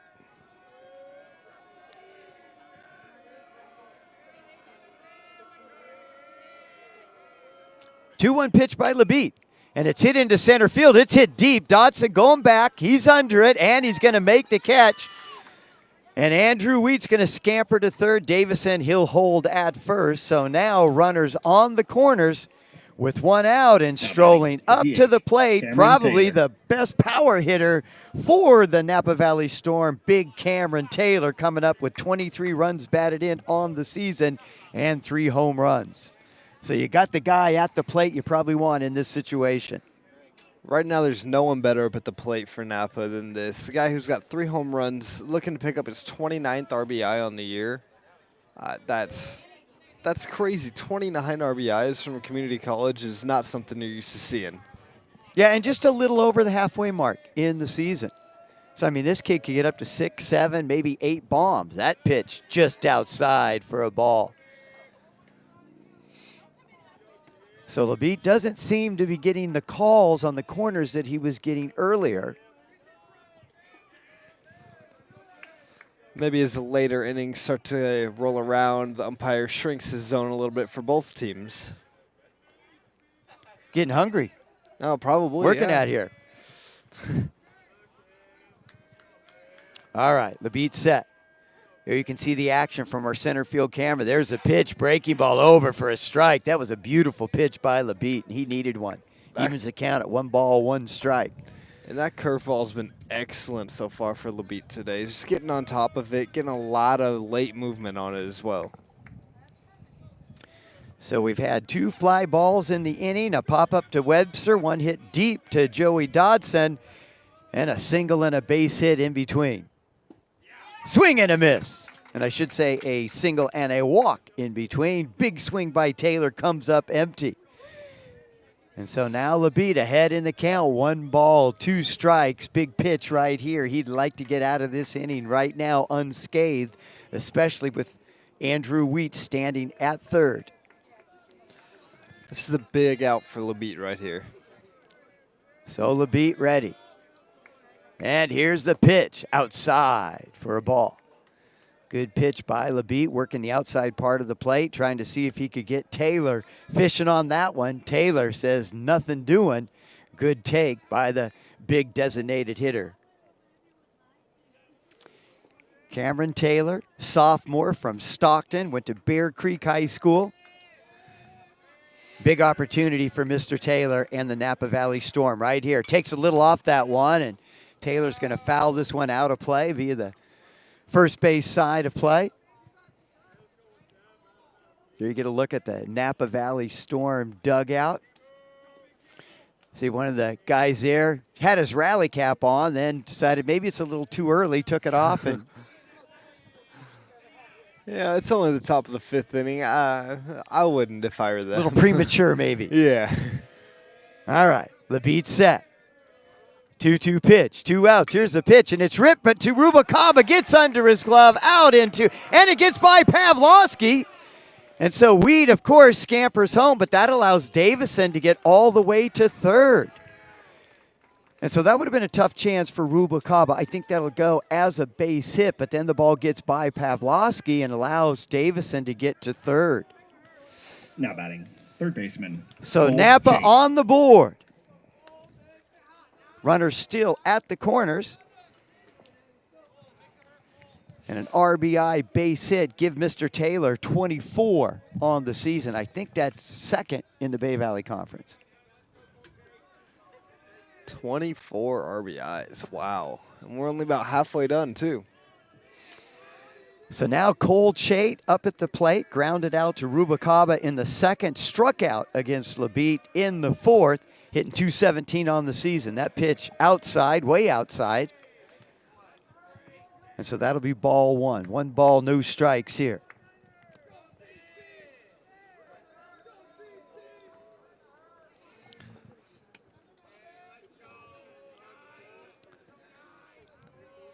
There's a big hole between the first and second baseman for the Falcons right here, too. And that's right where he ripped that single that turned out to be a double in the second inning. That pitch outside again. And you know what Labitte's thinking? He's going, I was getting those calls earlier, not happening now. So Falcons desperately need an out here in this rally by Napa, up 4-1 here.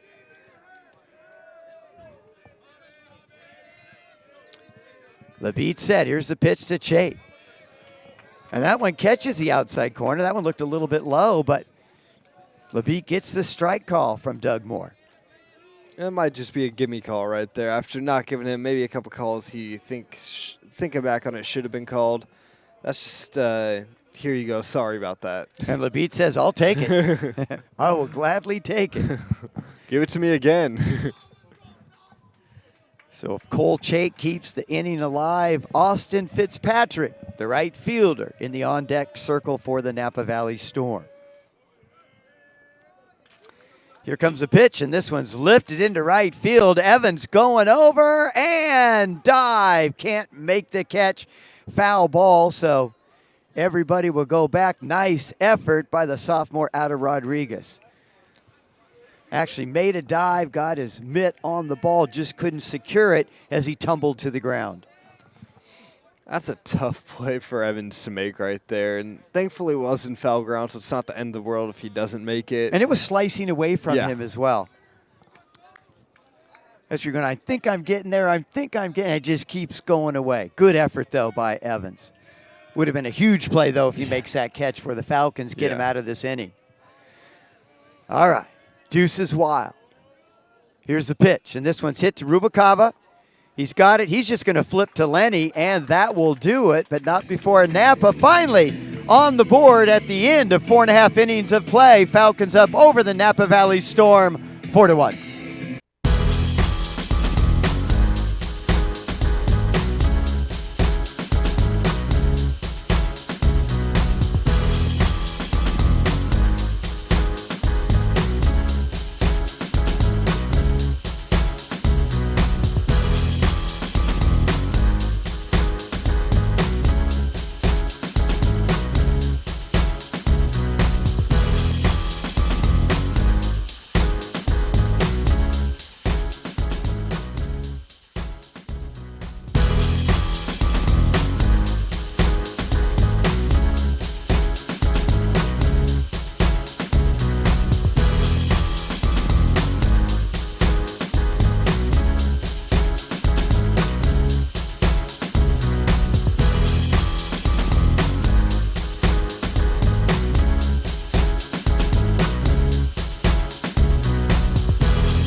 All right, folks, here we go. Bottom of the fifth. And Mateo Fernandez still on the hill. We saw some action in the bullpen in the previous inning, but Napa able to scratch a run on the board. Could have got more, but Labitte able to get out of another jam. Boy, he's gotten out of a lot of jams this year.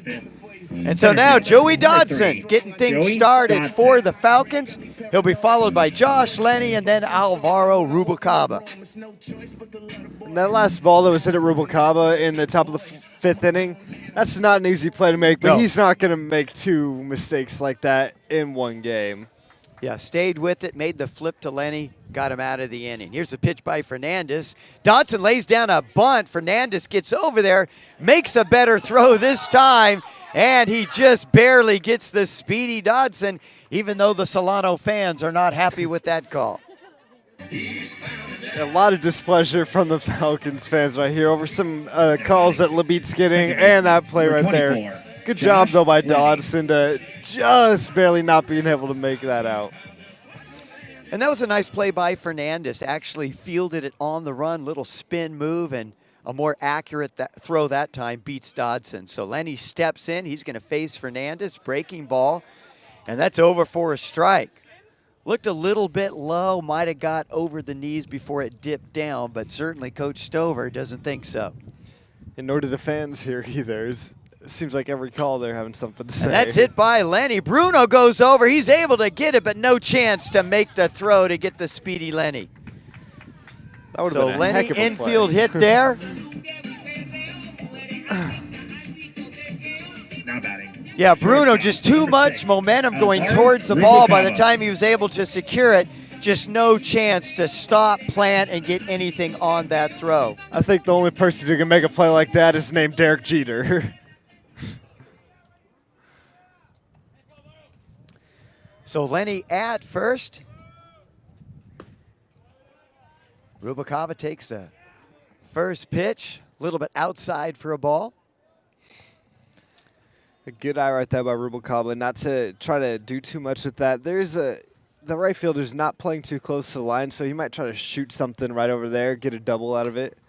That was a high fastball, looked like it was outside. Rubalcaba went for it the last minute, fouls it out of play, so that'll even the count at 1 ball, 1 strike. I think the hit and run was on right there as Lenny was taking off as well, so good job by Rubalcaba to at least get something on that to where it's not swing and a miss and thrown out. That's the second time he's done that with Lenny on a hit and run. That went just outside. Fernandez bringing the heat on that pitch. Rubalcaba, big hit last time up. Got the Falcons on the board with a big RBI single. Here's the 2-1 pitch. A little bit off that one. Over for a strike. Good pitch by Fernandez. Fernandez seems like right now he's really kind of sinking into his zone right now, whipping off some wicked curves right now and throwing a little bit of everything. Not much of a lead by Lenny, but there he goes. Hit and run on again, and that time Rubalcaba, nice job of hitting. Hits it to the right side. No chance for Davison to do anything, and so Rubalcaba does his job, moves the runner over to second, and now 2 outs coming up to the plate, Garland Webster. Garland Webster.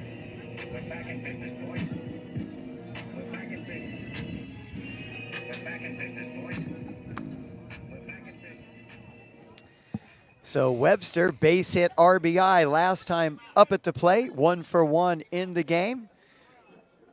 Webster comes into this afternoon's game hitting .301. And now he's got a runner in scoring position with Lenny at second, takes the first pitch. That looked like a belt-high fastball, over for a strike. That's normally a pitch you'll see Webster go after too, but you know, he must be sitting waiting for something different then. Yeah, Falcons have been pretty patient with Fernandez. That time, boy, that was a little high. Webster went after it and fouls this out of play. Now down 0-2, Webster's going to have to really focus to try to drive this run home to get that run back that they gave up in the top of the 5th. Yeah, he's going to have to choke up just a bit more, especially with the guy that throws as hard as Fernandez, and just try to protect the plate. Try to keep this inning alive for the Falcons.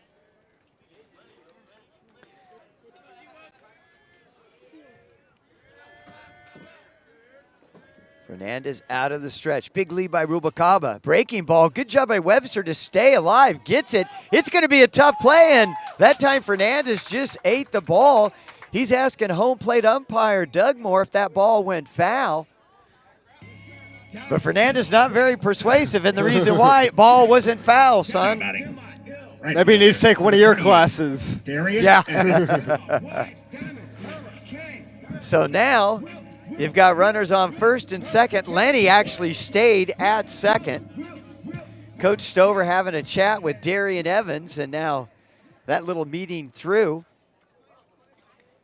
Head coach Bob Fresky coming out and having a little chat with home plate umpire Jeff Dugmore. I didn't think that ball was even close to going foul. I didn't either. I mean, he picked it up. It was still in the grass. Didn't even get in the dirt by the foul line. I think Fernandez might have thought that it would have bounced foul before it would have continued to roll like that. All right, so Darian Evans steps in. Evans hit by a pitch his last time up. That pitch, breaking ball just outside. Evans grounded out to third, his first time up, so Evans 0 for 1, looking for his first hit in the game, and he's a guy that's just been coming on as the season has progressed. Comes into this afternoon's game hitting .274 on the season. Here's a pitch by Fernandez, swing and a miss by Evans. He was looking to do damage on that swing, comes up empty. Yeah, big hack right there from Evans. Looking to do more than just a little bloop base hit right there. I felt a little breeze from that swing back here. Yeah, maybe that's where the wind's about to start picking up from, whenever Darian Evans takes a swing. Pretty warm afternoon here at Billy and Louise Yarborough Stadium at Solano Community College in the city of Fairfield, California. I don't know, probably mid to upper 70s. Fernandez set, here's the pitch, breaking ball, hit right to the first baseman, hits him in the shoulder and bounces into right field. Here comes Lenny, and he's gonna score all the way from second. Webster at third, and Darian Evans on a sharply hit ball right to Davison. Just a tough chance for Davison, took a wicked hop, went right off his shoulder and then rolled behind him out into right field. And Davison, he's going to have a bruise on his shoulder. Evans got all of that one. That was a sharply hit grounder and gets a run home for the Falcons. They now lead 5-1. Oh, yeah, nothing you can do right there for Davidson. Takes a wicked hop like that. You just got to take it and wear it like a man right there. So that's going to be a base hit RBI for Darian Evans. Garland Webster. Excellent base running, and Webster's another guy that really has good speed, able to get all the way to third, so runners on the corners as Brierlitz steps in. That ball high, way out of the zone. Brierlitz right here has got to look to drive something in a hole. It looks like the middle infield is in a little bit right now. Shortstop, second baseman coming in a little bit more than typical. So you just got to try to drive something where you find a hole. Yeah, big opportunity for the Falcons. They could really break this game open right here with one swing of the bat. Throw over, but Evans back easily. And I was watching Evans as he was running down to first base. Looked like there were no ill effects of that pitch he took on the ankle a little bit earlier in today's game. Throw over again. Evans is a guy who doesn't have a lot of stolen bases on the year, but he still has a lot of speed, though. He just doesn't usually translate that over to stolen bases. Here's a pitch in the dirt low. Litz went around. Good job holding up. That's the second time Litz has been able to do that. Looked like he was going around, able to check his swing at the last minute. You have to have strong wrists to be able to do that. Oh, yeah. Some of the strongest men in baseball can't even do that. All right, Fernandez trying to keep his team in it here. And that pitch fouled off of Litz's foot, out of play.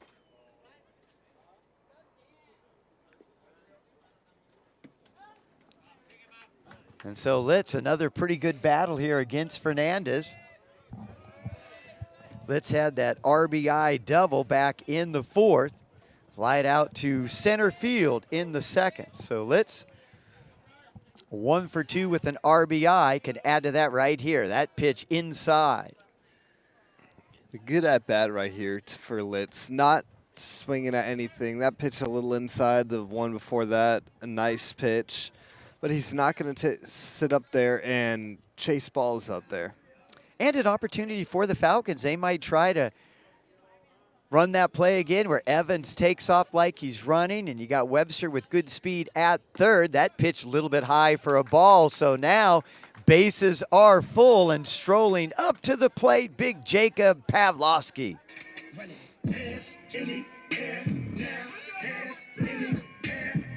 Now batting. So this inning started with an attempt by Joey Dodson to get on with the bunt, and that was close. And now there's going to be a meeting on the mound. We'll see if that's going to be it for Mateo Fernandez. Don't know if he's going to come out because Napa just now getting some action in the bullpen. Number 21 is warming up. That's Matt Rodeker, but he's going to need a little bit more time to get ready.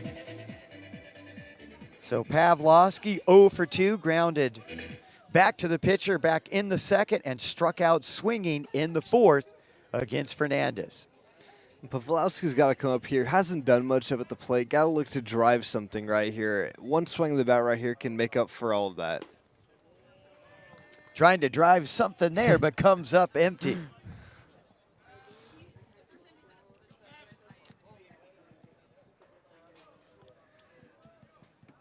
Pavlovsky, big athletic player, just looks like a ball player. That pitch swing and a miss. Might have got a piece of that, but right into the glove of Diaz.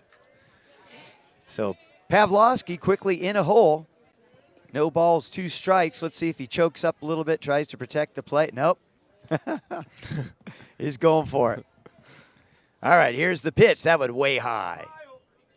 And you got to throw that high when you throw it above Pavlovsky's head up there. Yeah, absolutely right. Yeah, Pavlovsky goes about 6'4", maybe 6'5", just a big kid. All right, base is full. Here's the pitch, and it's hit into right field. Fitzpatrick going back, settles under it, and able to make the catch. So that'll retire the Falcons, but not before they get another run on the board at the end of 5 innings of play. Falcons up over Napa 5-1.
All right, we're ready to get things started here in top of the 6th inning. Getting things started will be Austin Fitzpatrick after making that nice catch out in right field to retire the Falcons in the bottom of the 5th inning. He'll be followed by Hamish Witters and then Dallas Cota. So Napa got a run in the top of the 5th. Falcons got it back. Labite set, pitch at the knees for a strike.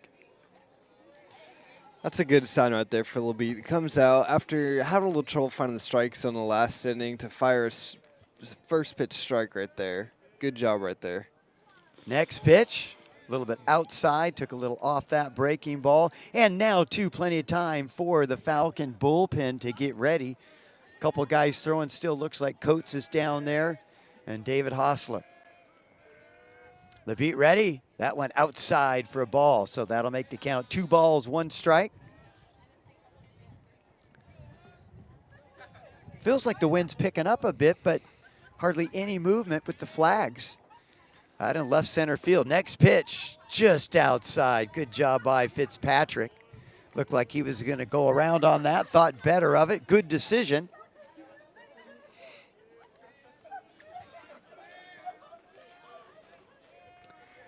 And here's a pitch by Labitte. At the knees for a strike. So the count now full. Austin Fitzpatrick, another kid that grew up pretty close to Solano. In Benicia, went to St. Patrick's High School. That pitch swing and a miss. So count was full. Labitte pitch looked like it was below the knees out of the zone, but gets Fitzpatrick to swing, and he goes down swinging. That'll be the first out here in the top of the sixth. And now coming up the left fielder, Hamish Witters, who's 2 for 2 in today's game. He's a guy who hasn't been starting every game, but when he has, he's been doing a good job, really. That pitch catches the outside corner. Labitte's a little happier with the calls he's getting from Doug Moore in this inning. I'm getting that outside part of the plate back. All right, Labitte looks in. He's set out of the windup, and the pitch. A little too far outside to get the call that time. That'll even the call at 1 ball, 1 strike. There you see a good shot at Dustin Labitte. Out of the windup, and the pitch a little bit low for a ball.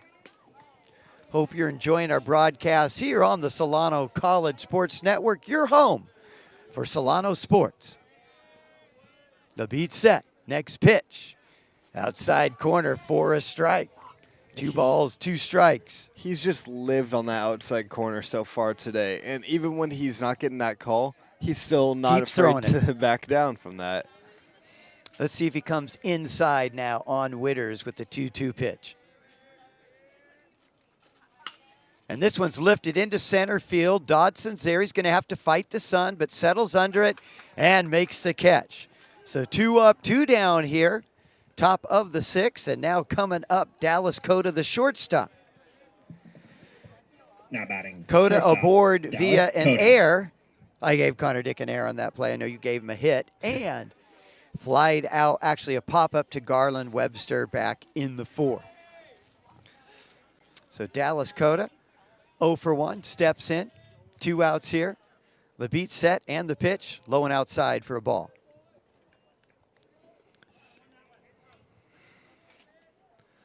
I'm still not sure how to score that ball that he hit in the 2nd inning right there. That was a hard hit ball. Could go either way, really. Community college. It's in Little League. That would have been a tough play. I think if you ask Connor Dick, he's going to say, I should have made that play. Next pitch, just a tad outside. So 3 balls, no strikes. Dallas Cota trying to keep this inning alive. Here's the pitch. That one right over for a strike. Dallas Cota coming into the game, hitting .254. Next pitch by Labitte. It's a chopper. Rubalcaba there. Vacuum's got it. Low throw, but Webster. Oh, I like this freshman out of Armio. Great job digging that one out of the dirt. Don't worry, Rubalcaba. I got you, baby. At the end of 5.5 innings of play, Falcons still up 5-1.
Well, Jake, they were playing our song, I want to rock and roll all night and party every day. And we got a party here at Billy and Louise Yarborough Stadium as the Falcons head into the bottom of the 6th, 5-1, leading over the Napa Valley Storm. So Fernandez still on the hill for the Napa Valley Storm. And coming up to the plate, Connor Dick steps in to face him. First pitch, and this one's lifted into center field. Ryan Wheat's got to come in. Shortstop second baseman Bruno going out, makes a nice over-the-shoulder catch. We got to get this kid on the gridiron with that catch. Yeah, get him to play some slot wide receiver out there. It'd be interesting to see him. So Bruno's been pretty solid there at second base.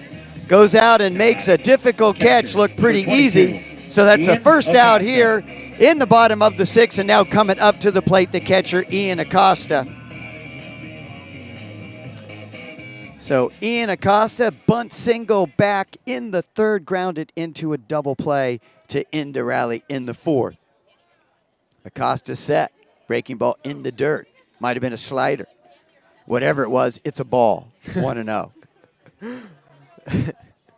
Yeah, a little bit of movement on there. Ran a little low. It's a good pitch. All right, Fernandez set, and this pitch is hit sharply. Oh, diving stab by the shortstop Cota, but the throw not nearly in time. So excellent job keeping that in the infield, but no chance to get Acosta, who really runs well, especially for a catcher. So that's going to be an infield hit. Don't worry, I'm not giving him an error on that one. Yeah, it's an infield single for sure.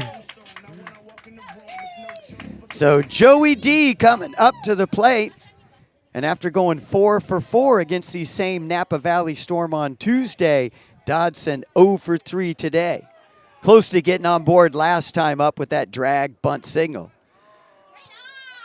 So that ball outside.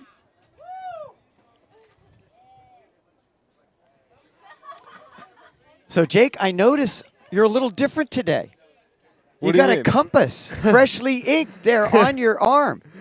Yeah, happened on Tuesday. That pitch hit to the shortstop. Oh, and he drops it. He was thinking about whether or not to go to second and get a double play started, and all the while drops the ball. So another error by Napa Valley. They're making it pretty easy for the Falcons today. I think that's their 4th error in the game today. Yeah, a little bit of a sloppy defensive day today for Napa. Josh Lenny. So that'll be an E6. Dodson on first, Ian Acosta on second, and Josh Lenny coming up to the plate. Now, Jake, my question is, who gets a compass? Like, do you think it's going to work? And on the other arm, are you going to get a watch? No. And if so, I mean, do you get a cell phone? Why are we getting all these products you can't use tattooed? It's cool, Pop. You don't understand. It's our generation. Like, what direction? Is it like set to the north, the east? That pitch a little bit outside? I was just wondering. I think it's set to wherever we are at Billy and Louise Yarborough Stadium, a little west maybe, you know. And then I'm curious about the thought process. Like, okay, I'm finally getting a tattoo. I'm going to go through all this pain. Let me see. I know. I'm going to get a compass. Was that how it went down? Exactly how it went down. All right. Man, it didn't even hurt either. Really? Really. That looks like a tender spot right on the inside of your forearm. Yeah, it really wasn't too bad, though. All right, Lenny rips this one, but right to the shortstop. Throws to second, but he's safe. Over to first. And he's out at first. Boy, Ron Adams taking his time on the call. No, is he? He's out at second. Out at second. Okay. All right. Boy, I thought he was safe. Yeah. I thought it was just the other way. I'm spending too much time talking about tattoos. I need to get my head in the ball game. Hey, you brought it up. So Rubalcaba coming up to the plate. Dodson retired at second. Acosta standing at third, and Josh Lenny at first on the fielder's choice. Throw over. Lenny back easily. And I shouldn't say anything about your I'm too much of a wuss to get anything tattooed anywhere. But I'll tell you this, it wouldn't be a compass. That pitch in the dirt for a ball. Thanks, Puff. I appreciate it. Well, see, that's my job as the instructor to give you positive feedback, right? Is it positive? Even with though? life lessons. All right, back to the ball game. Rubalcaba at the plate. 1 out here. Falcons up 5-1. Bottom of the 6th. That pitch just fouled down the third base side of play. That stays fair. That could have been even more trouble for the Napa Valley Storm. Stover staring Rubalcaba down right there. Almost took a leg off of Stover down there, too. And we can't see Rubalcaba, but you know he's smiling inside. Yeah.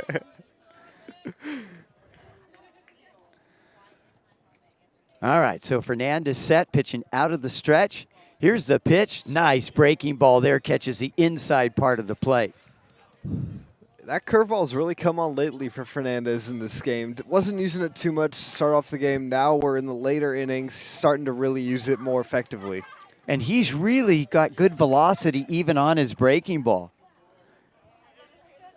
All right, here's the pitch, and that one's ripped to center field, but Wheat right there, able to take 2 steps over towards the first base side of play, easily makes the catch. And so now the Falcons are retired at the end of 6 innings of play. Score remains the same, 5-1 for the Falcons.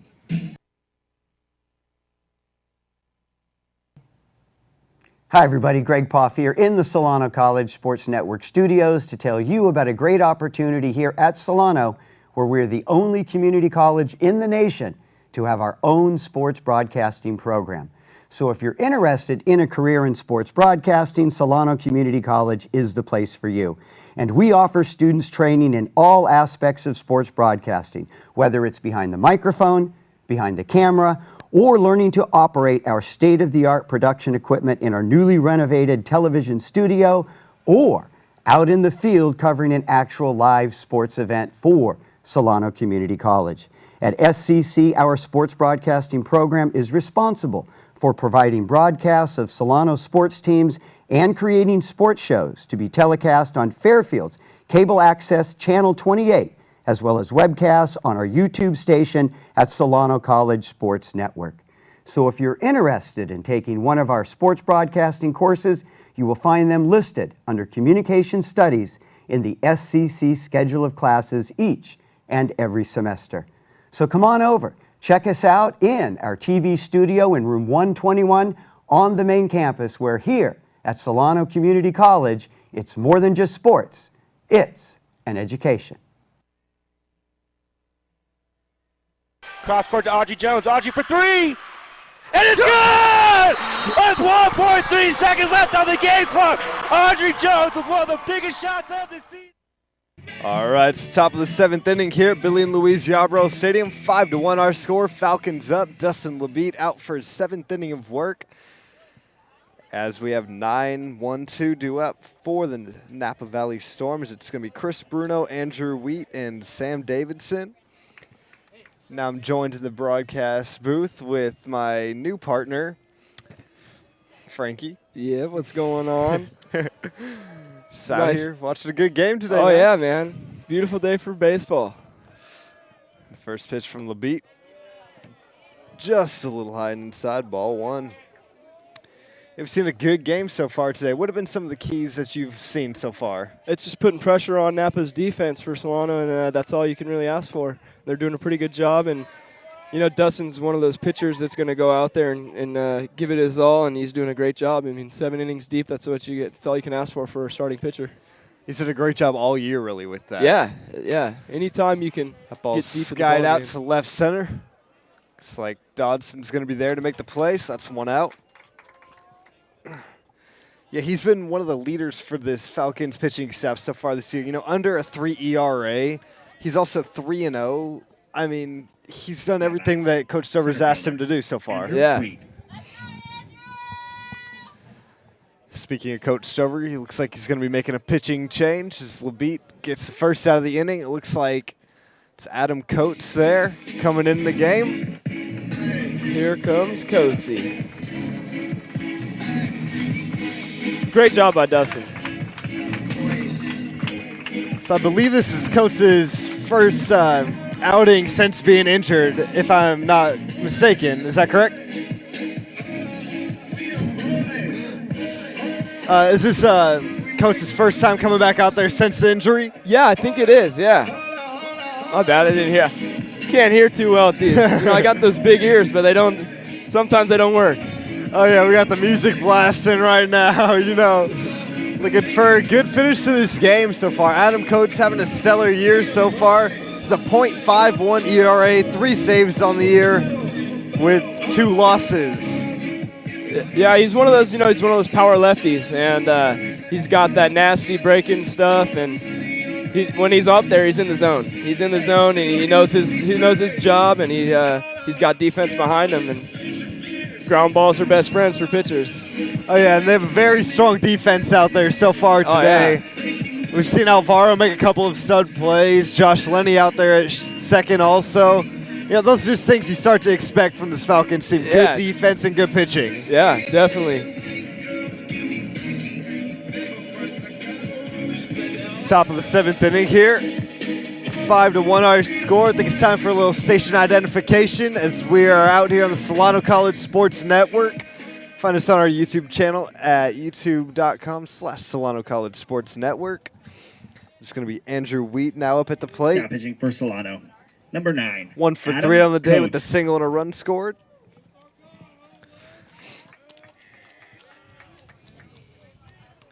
So lefty on lefty battle here for Coates. Yeah, and that's exactly what that's exactly why he went in. That lefty-lefty matchup. Fastball runs a little up and in, so ball 1.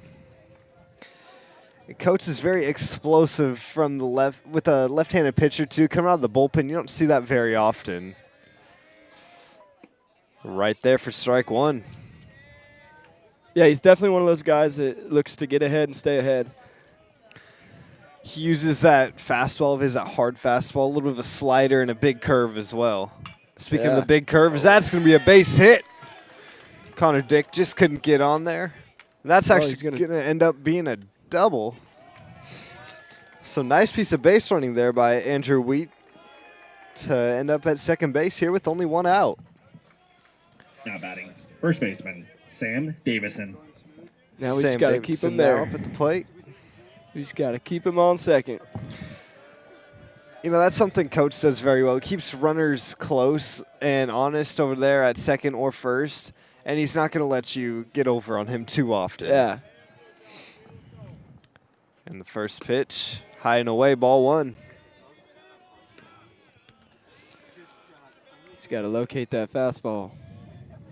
Yeah, fastball has been running up a few pitches for him so far early on, so he's going to have to make sure he keeps that pitch down, especially with the wind swirling a little bit today. It could be dangerous potentially. Yeah. Back pick there from Coates. Alvaro giving him the signs.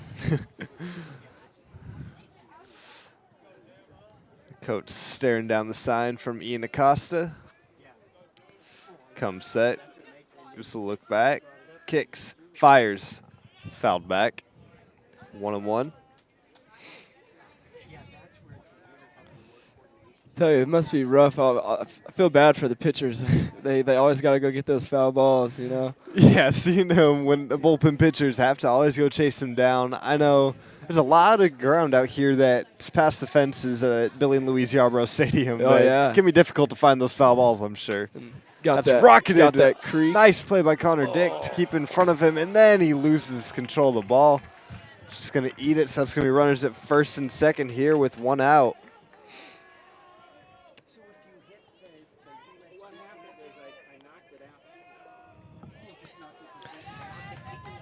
Going back to what you were saying about the pitchers having to go get those foul balls, I'm sure that's not something to look forward to. They're praising that guys aren't hitting foul balls. Yeah. If anything, Stover's idea for them to stay warm.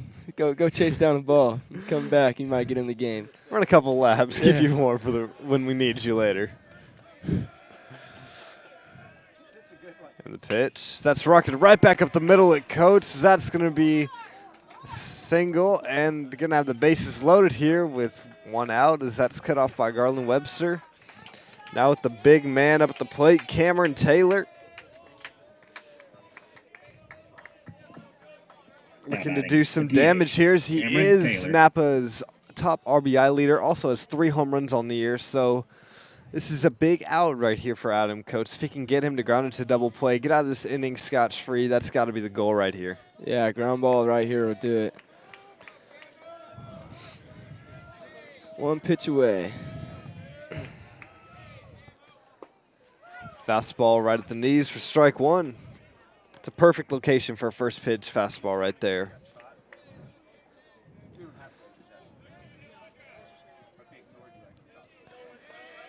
Yeah, he definitely is a big dude up there. Big swing and a miss for strike two. So Taylor already down 0-2 in the count. As we know, Adam Coates is very lethal with his strikeout pitches as he has 18 on the young season.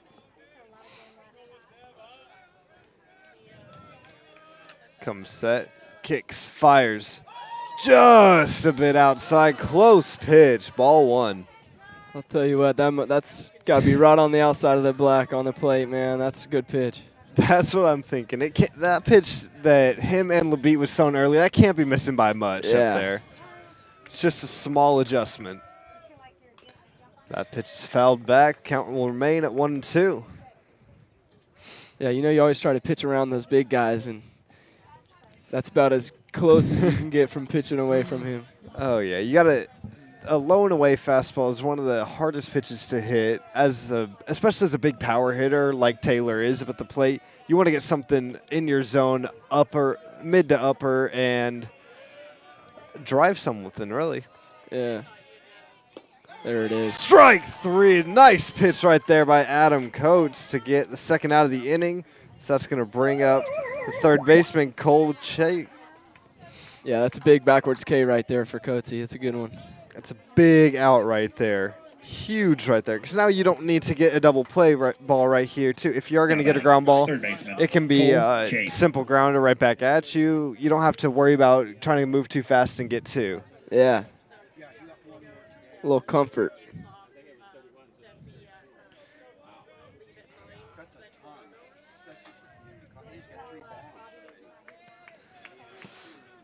Coach taking his time to get his sign exactly right there from Acosta. Kicks, fires. Just a bit outside, ball one. Yeah, that's that same little right off the outside of the plate right there. And as a hitter right now, that's a tough pitch to lay off, but at the same time, you know that they're not calling it a strike, so you have to be smart enough to lay off it. And that's what Napa and Solano has been doing all day. Yeah. Just a bit above the belt, ball two. Yeah, the strike zone's been pretty consistent throughout the game.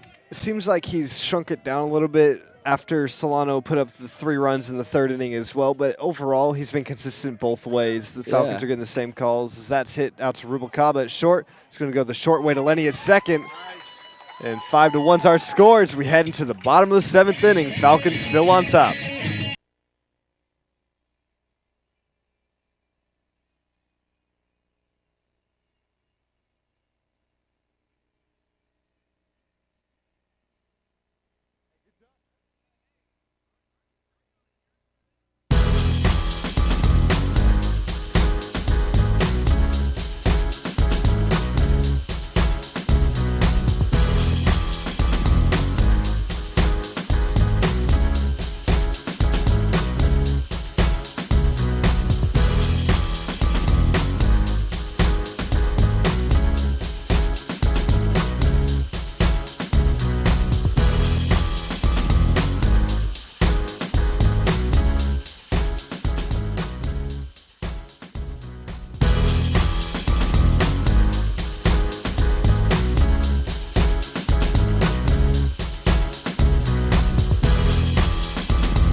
All right, so bottom of the 7th inning here. 5-1 still our score.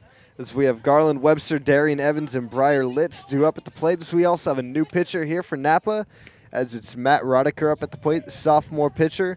Has 10 appearances, a 5.6 ERA. It's a guy who's been good out of the pen and consistent for the Napa team this year. Leading off the bottom of the 7th for Solano. First baseman, number 15, Garland Webster. So Garland is 2 for 3 so far today with the pair of singles. Looking to add to that hit total, as he did enter play with a batting average of .301, so looking to boost that just a little more. First pitch just above the belt for ball 1.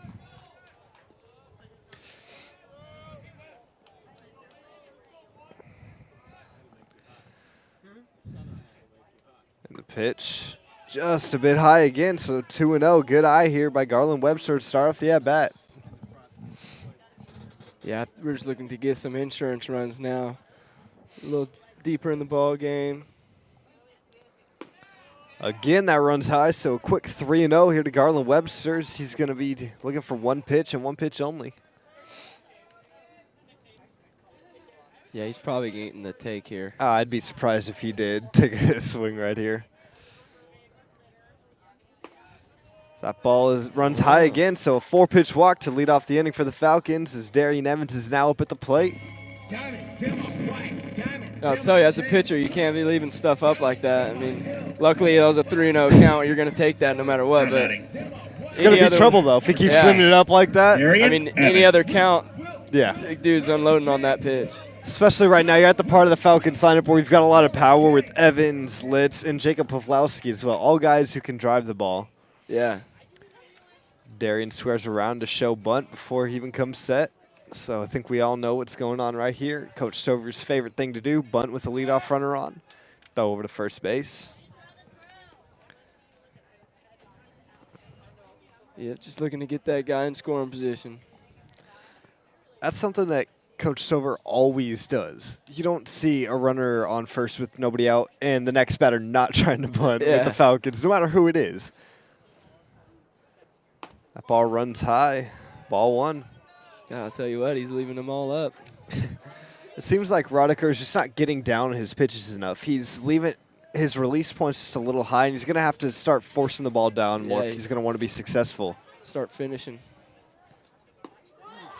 As Darian squares around at it, strike 1. I think right there, he's just throwing so hard that Darian didn't have enough time to pull the bat back right there. Yeah.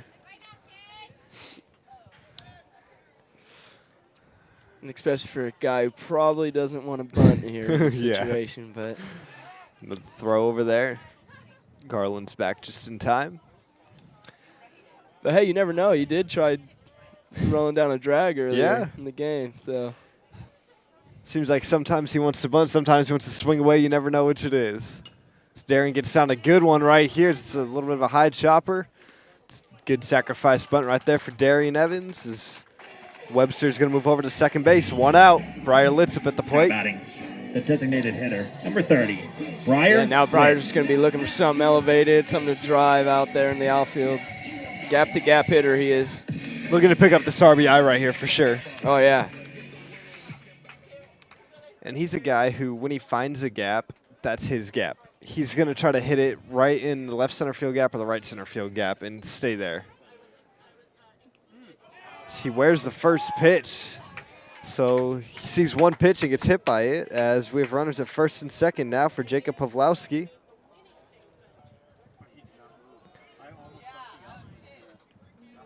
Looks like we're going to have a pinch runner for Briar Litz. So I believe that is Jesse Phipps. You know, Briar lost about 20 pounds from the fall until now, and still not quick enough to be on the base paths here. He's a big boy. He's always going to be a big boy. He's got to accept it. Yeah, definitely. But I think Stover would definitely take his bat rather than his speed. Left fielder for 18, Jacob Pawlowski. Now Pawlowski up at the plate. He's a guy who really finds a gap, and he's quick when he does find a gap too. He's surprisingly fast on the base paths. So that pitch is in there for strike 1. Yeah, he's just one of those he's one of those big dudes, you know, that all around decent athlete, looking to bang the ball around the yard a little bit.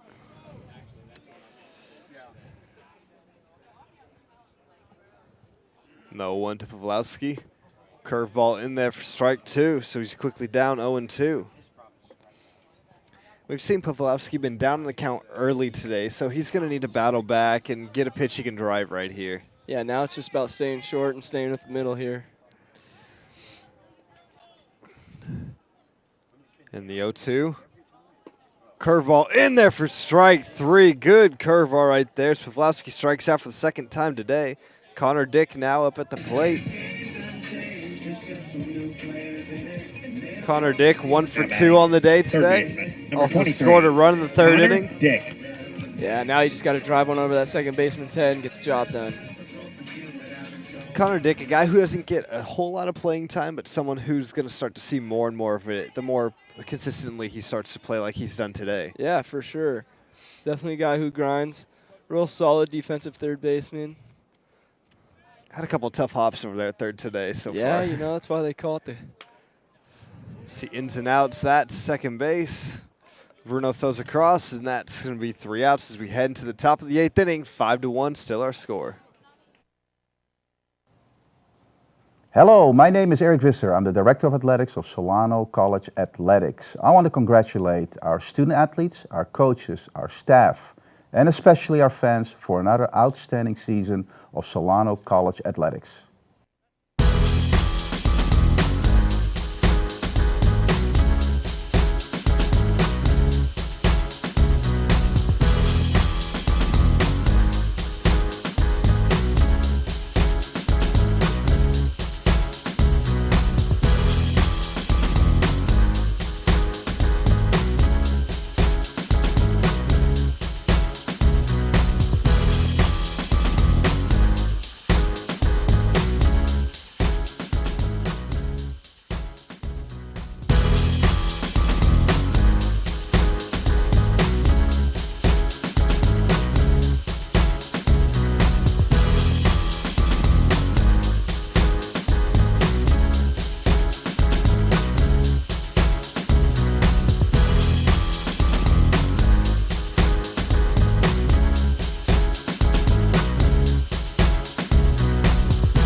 All right, so top of the 8th inning here. Adam Coates out here for his second inning of work. As we have the 6, 7, 8 hitters, Austin Fitzpatrick, Hamish Witters, and Dallas Coda due up for the Napa Valley Storm. Austin Fitzpatrick.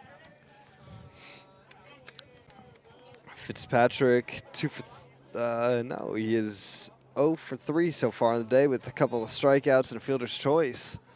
That pitch is right there for strike 1.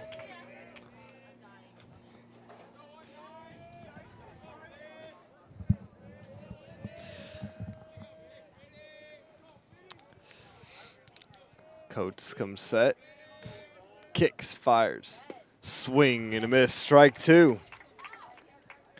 God, they're all doing a great job of hitting that outside corner, man. Just pound, living outside.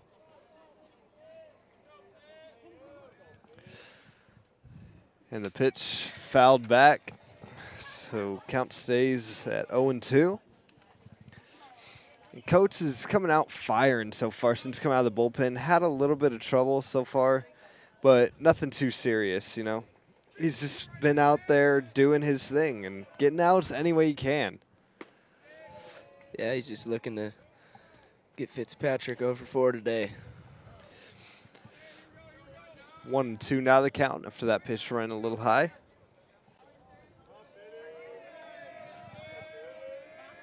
Coates kicks, fires, swing and a miss, strike 3. So bring out the hats for Fitzpatrick. That's his 3rd strikeout on the day. So that's going to bring up Hamish Witters, who is 2 for 3 on the day, pair of singles, and a fly out to Joey Dobson out there at center. Tell you what, as a player, you never like knowing that you win a hat trick, but on the score sheet here, it looks even worse. Yeah, looking at it on the score sheet doesn't feel any better. Ball one. I know you were telling me during the break that you played second base. Me, myself, I played third base and I pitched when I still played. So we get to see a little bit of different perspectives here. Yeah, for sure. And the pitch. Ball two. What was your favorite thing defensively? Was it turning double plays? You know, I liked the long backhand plays where you kind of got to spin around and throw them out at first. Feeling like you're Derek Jeter out there a little bit? Yeah. Just a bit inside, so the count runs to 3-0 to Hamish Witters. You know, me being a short guy, I always look at Altuve. You know, he's about the same size as me. He's a great defensive and even a better offensive, I mean, with the hitting title last year. So that pitch is right there, 3-1. Yeah, Jose Altuve, very good player. Me being an A's fan, he's frustrating to say the very least. Yeah. 3-1, just a little bit outside, so that's a runner on first base with one out. As Dallas Cota, the shortstop's going to be up to the plate with Chris Bruno in the on-deck circle. Now batting shortstop, Dallas Cota. Good thing about Cota is he never budges. You know, he's if he walks a dude, he's like, give me that ball back. You know, give me that ball back. I'm ready to go back to work. You'll never see him walk 2 batters in a row either. Yeah. If he walked one, he's going to come firing strikes the next at bat. Just like that right there. That's right in there for strike one. Always makes it easier on us when they do what we just oh, said, yeah. You know? Makes it so much easier. Makes us look like we actually know what we're talking about out there.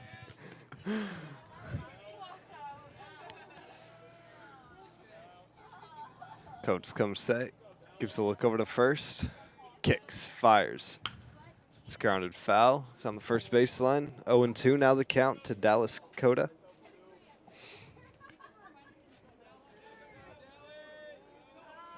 Let's see if we see that big breaking ball here. Yeah, he's got that great curveball. He throws in 1-2, 0-2 situations. That's really effective. Yeah. When you throw that hard, you're a lefty, and you've got such a good off-speed pitch like that, you can be very dominant, at least at the community college level. Just a bit outside. Back pick from Acosta. No good as he's safe. So now the 1-0 from Adam Coates to Dallas Cota.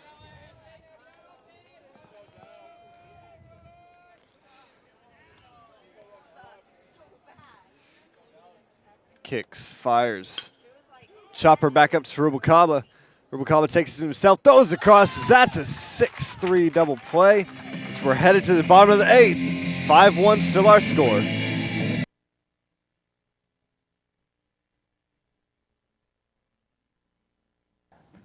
Hey everybody, Stosh Morty here with the Solano College Sports Network, where I've had the privilege of being your sports play-by-play and broadcaster for the past couple years at Solano. And it wasn't until I came to Solano Community College where I actually found a new passion and a career path when I stumbled upon COM 75, Professor Greg Poff's class. I bounced around out of high school. I had a couple different odd jobs here and there and didn't really have a career path until I stumbled upon this class. And ever since then, I found there's actually a career path in sports broadcasting, not just by being a broadcaster, working in front of the camera, but also working behind the scenes with our TriCaster systems, doing directing and producing, and also working behind a camera. This has been a great experience for me.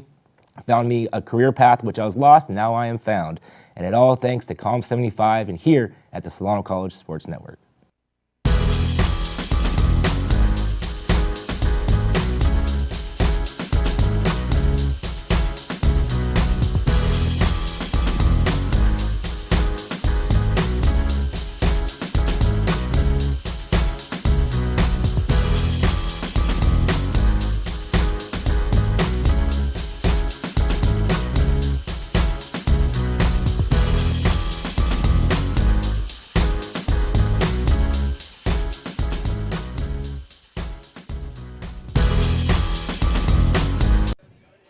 Bottom of the 8th inning here. Ian Acosta, Joey Dodson, and Josh Lenny due up at the plate.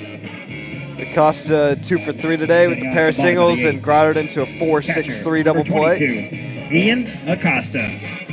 Acosta's really been coming on as of late, really hitting his stride, as is this whole Falcons team. I mean, you've got guys like Joey Dodson, Darian Evans, Briar Litz. All these guys are hitting their stride right at the right time of the year. Yeah, perfect timing. That's in there for strike one. As we have a new pitcher for Napa. It's going to be Evan Blandino. The freshman pitcher has a 3.18 ERA on the year. That's hit to short. That's going to be out number one.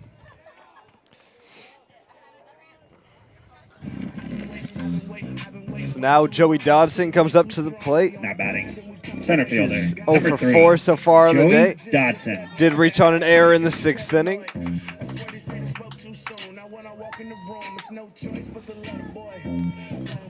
And now if you're Dodson, you've got so much speed like Dodson does. You just have to find ways to get on base. Yeah.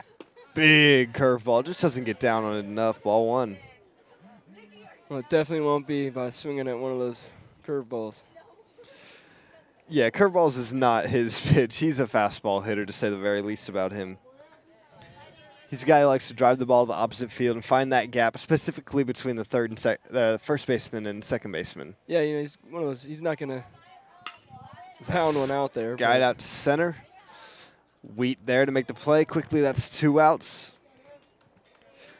Josh Lenny now due up. Lenny, on the other hand, he won't be shy to swing for the fences. He's definitely got the power to do it. Second base. See it in Number 24. batting practice. Josh Lenny. He hasn't found one yet, but we're all waiting for it. Yeah, Lenny's definitely has all the power in the world for this Falcons team. Curveball goes a little low, ball one. Lenny's been one of those really super freshmen so far for this Falcons team. As they have, we mentioned it early in the broadcast, they have 5 starters today that are freshmen, and they're all having great seasons so far. Garland Webster, Joey Dodson, Josh Lenny, Briar Litz, Connor Dick, just the list goes on of excellent freshmen for this team. Yeah, and a couple of them, those names, you know, guys that were red shirts last year and did their work over summer, and now they're, you know, starting collegiate level baseball and making a big impact too at the same time. Yeah. You look like a guy like Briar Litz, who's a real hard worker at practice, and just a guy who's just going to grind for you. And that's a guy who, you know, when he's in, you're going to expect nothing but the best of him. Those are the best kind of baseball players, in my opinion. Guys who go out there each and every day and do their job, try to get better every single day. It's 2-2 now the count to Josh Lenny.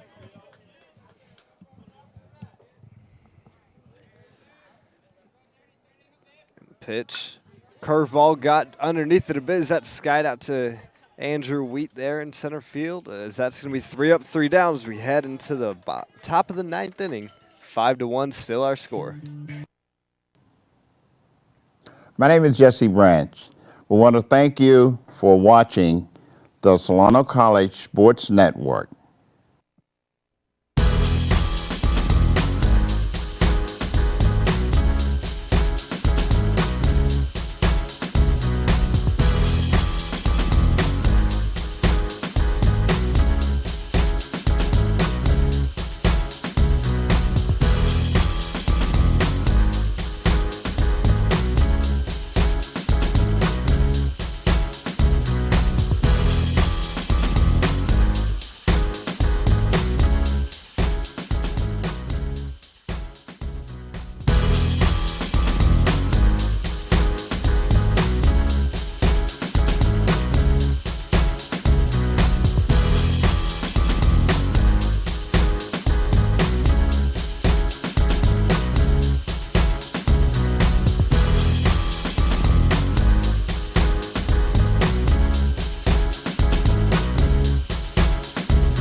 All right, it's the top of the 9th inning here. Adam Coates out there for his 3rd inning of work. Second baseman, Chris Bruno. So we have the 9-1-2 hitters due up for Napa. It's going to be Chris Bruno, Andrew Wheat, and Sam Davidson.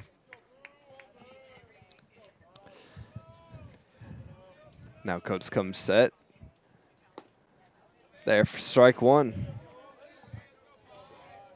Anytime you get ahead, it's always a good sign. Get ahead, stay ahead. And that's the big thing for Coach too. When he gets ahead, he doesn't fall behind ever. Yeah, it's almost unbeatable. So that's just a bit outside.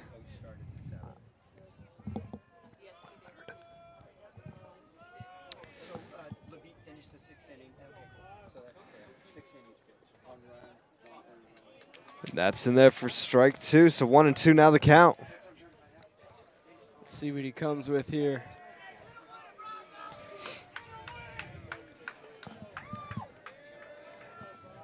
Now Adam Coates looking for the strikeout pitch here.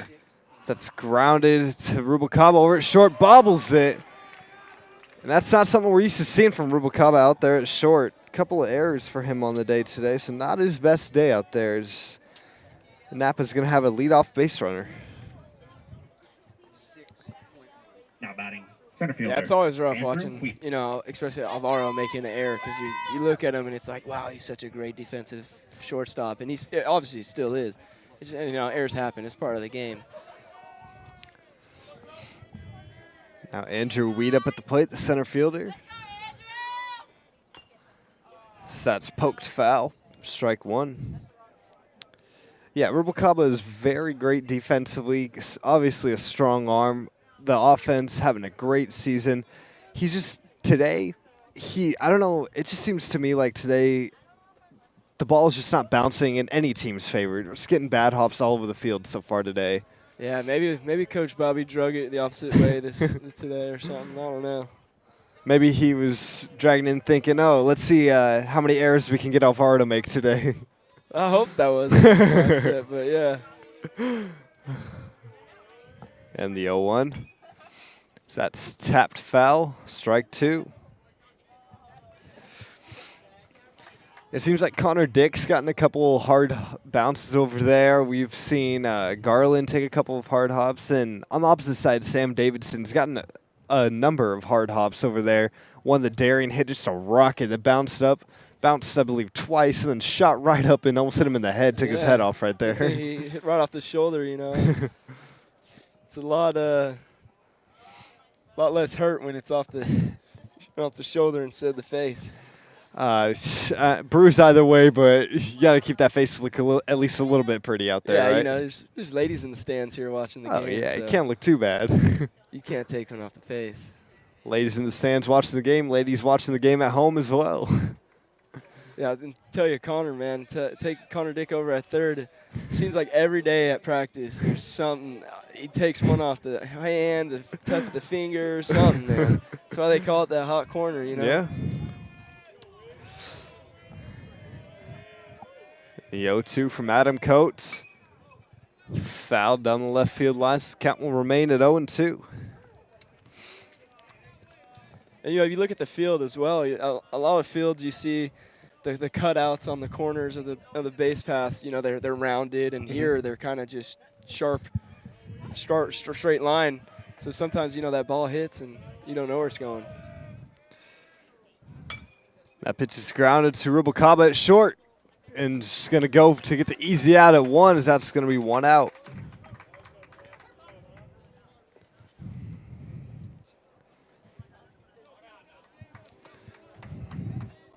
Now batting first baseman Sam Davidson. Sam Davidson now up at the plate. He's 1 for 3 today. Reached on an error in the 7th, base hit in the 3rd, walked in the 5th, and grounded out to Dustin LeBeat in the 1st. So we've seen a very good pitching performance between LeBeat and Adam Coates so far today. Yeah, you know, only had to call out the two pitchers today, and that's what's going to happen if you get your starter to go, you know, 6+ innings.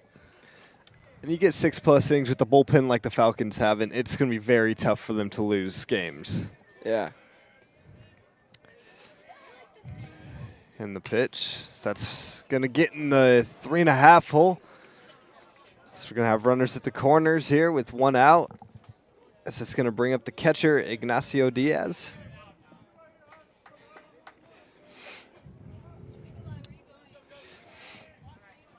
Now batting catcher Ignacio Diaz.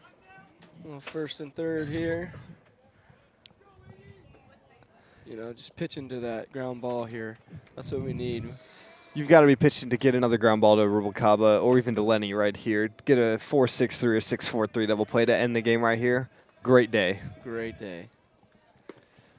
As that fastball runs outside, ball 1. I always say, ground ball is pitcher's best friend, man. Oh yeah, you can't rely on just striking everyone out. You have to be able to rely on your defense. This is a very good, solid defensive team for the Falcons have. Pitch runs high as well, so 2-0 now the count to Ignacio Diaz. Let's see if Coates can work back here. 2 for 3 on the day. The strikeout, sacrifice fly, and a pair of singles. 2-0 from Coates. Right there for strike 1. Yeah, even with a walk, you got a base open here, and Cameron Taylor, the backwards K last at bat. So, but at the same time, you don't want to put pressure. That's rocketed out to Lenny, and he can't make the play. That's going to score a run. They're going to get the out at second. Oh, no, they're not. He's called safe. There's a force out there. I'm not sure what was up with that. They got to ask. He had him out by a mile. Yeah, they got to ask for help. Yeah. I mean, that's got to be a caught ball from Lenny, but at the same time, Lenny's got to make that play. To make that effort and actually get the throw thrown from his butt, you know. Anxious to see what the umpire's got to say about that one. Yeah, I don't see how that's not out. He was out. The throw definitely beat him there, and it's not a force, or it is a forced play. So I don't even see what the debate's really about. Stover just kind of has to go out there and tell him, "Hey, you got it wrong, buddy." Hey, I'd be asking home plate umpire here for help on that one. See if we get that overturned. 5-2 now our score, top of the 9th, 1 out. Umpires are going to have a meeting right here. Here's some groans from the Napa dugout and stands. Well, I don't see why. I mean, that's obvious out. That's just a baseball thing right there. They're not doing it because they don't like you or they like you. They're doing it because it's the right call or the wrong call. It's unfortunate. The umpires, they take the blame there. They get all the yells and screaming at them. We've got it on camera. We can show you. I don't think they're going to overturn it. I guess he's going to be safe at second base. That's unfortunate. So 1 out, runners on first and second as the dangerous Cameron Taylor steps up to the plate.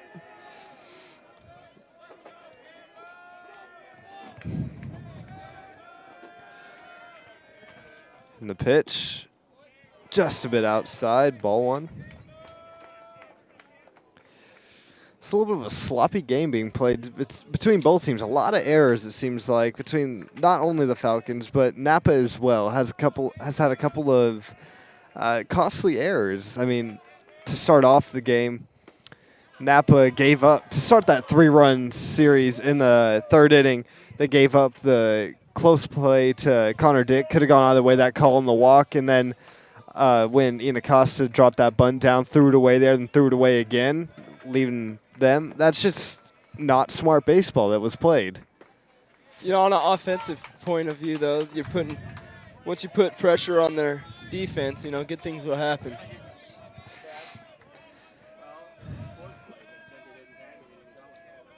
I don't know if it's the sun today. It just seems something's up between the Falcons today. Oh, hear that one hit the pole right on. A loud, loud second strike there. Yeah, that was real loud. I don't think I've ever heard that here yet. You got to hit that right on it, man. You can't miss by like much than a quarter of an inch. Yeah, I'll still wait to see one go through the hole up there where we have our. So that's popped up. That could be trouble. It's out of, and Garland Webster just barely makes the play. That's his 3rd play he's made in foul territory today. So that's going to be 2 outs. Top of the 9th, 5-2 our score. Cole Shade. Hey, it doesn't have to look pretty, I'll tell you that. No, it sure doesn't. You Take just it got to out. get. You just have to get 27 outs. That's all you got to get. That's the name of the game right there. 27 outs, and believe me, there's a lot easier things in the world to do than get 27 outs. Definitely doesn't help, like you mentioned, with the couple errors out there, you know. Cold Chait at the plate. Strike one.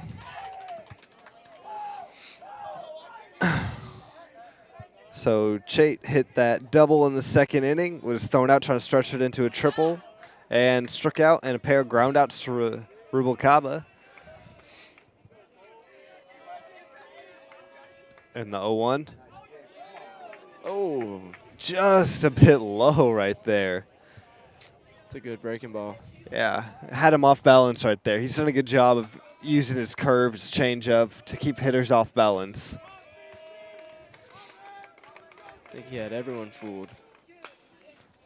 That's going to be grounded just foul down the third baseline. So it's a heart racer right there. That was close. Yeah, you're looking for a little rollover, but not anything right over the bag. Yeah. Connor D can't put a play on it.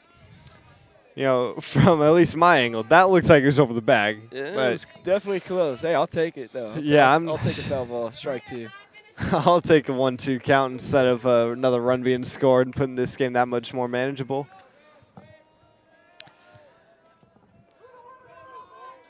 All right, so the 1-2. So that's hit out to center. That's going to be a base hit. So they're going to send the runner home. 5-3 now the score. So Adam Coates in a bit of trouble here, giving up 2 runs since coming in the game. Now batting, right fielder, Austin Fitzpatrick. Austin Fitzpatrick now up at the plate. Has the hat trick, 3 strikeouts and a fielder's choice so far today. So Adam Coates just needs to settle down right here and get this out. I know. Just to get my streak to 7. Last loss I've experienced as a broadcaster was in 2013. You saying I gotta give it up here or what?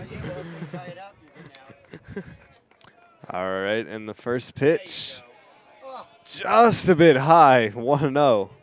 Close pitch right there, though, from Coates. The strike zone seems to just be getting smaller and smaller as the game keeps coming on. Yeah, give Fitzpatrick a golden sombrero here today. Come on, Coatsy. And the pitch. Strike one, so the count draws even at 1 now.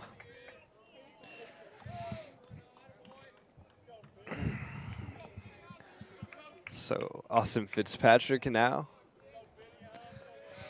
looking to drive something to bring them within 1.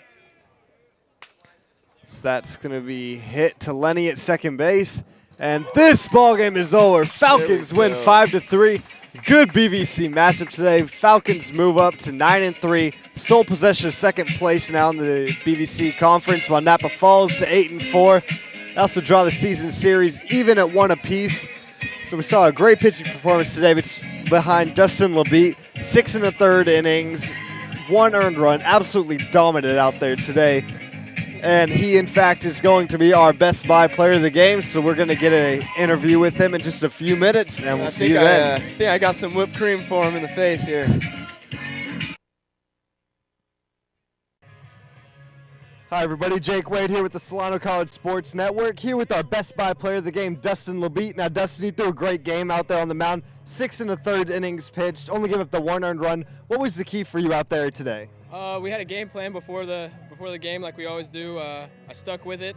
I had a couple pitches there, struggling a little bit, but I found my groove and kind of just went with it. Yeah, even when you were missing with your pitches, you weren't missing by much. Your outside fastball especially, there were a lot of really close pitches, and you're really taking command of that low outside part of the zone where it's very tough for right-handed hitters to take advantage of that. Was that the game plan that Coach Stover preached for you this week? Yeah, down and out is. Hey, good game, man. Good game. Good game.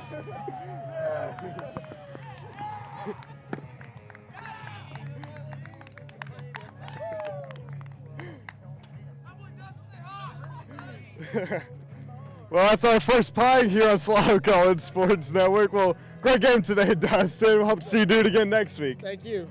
This is Jake Way with Solano College Sports Network signing off.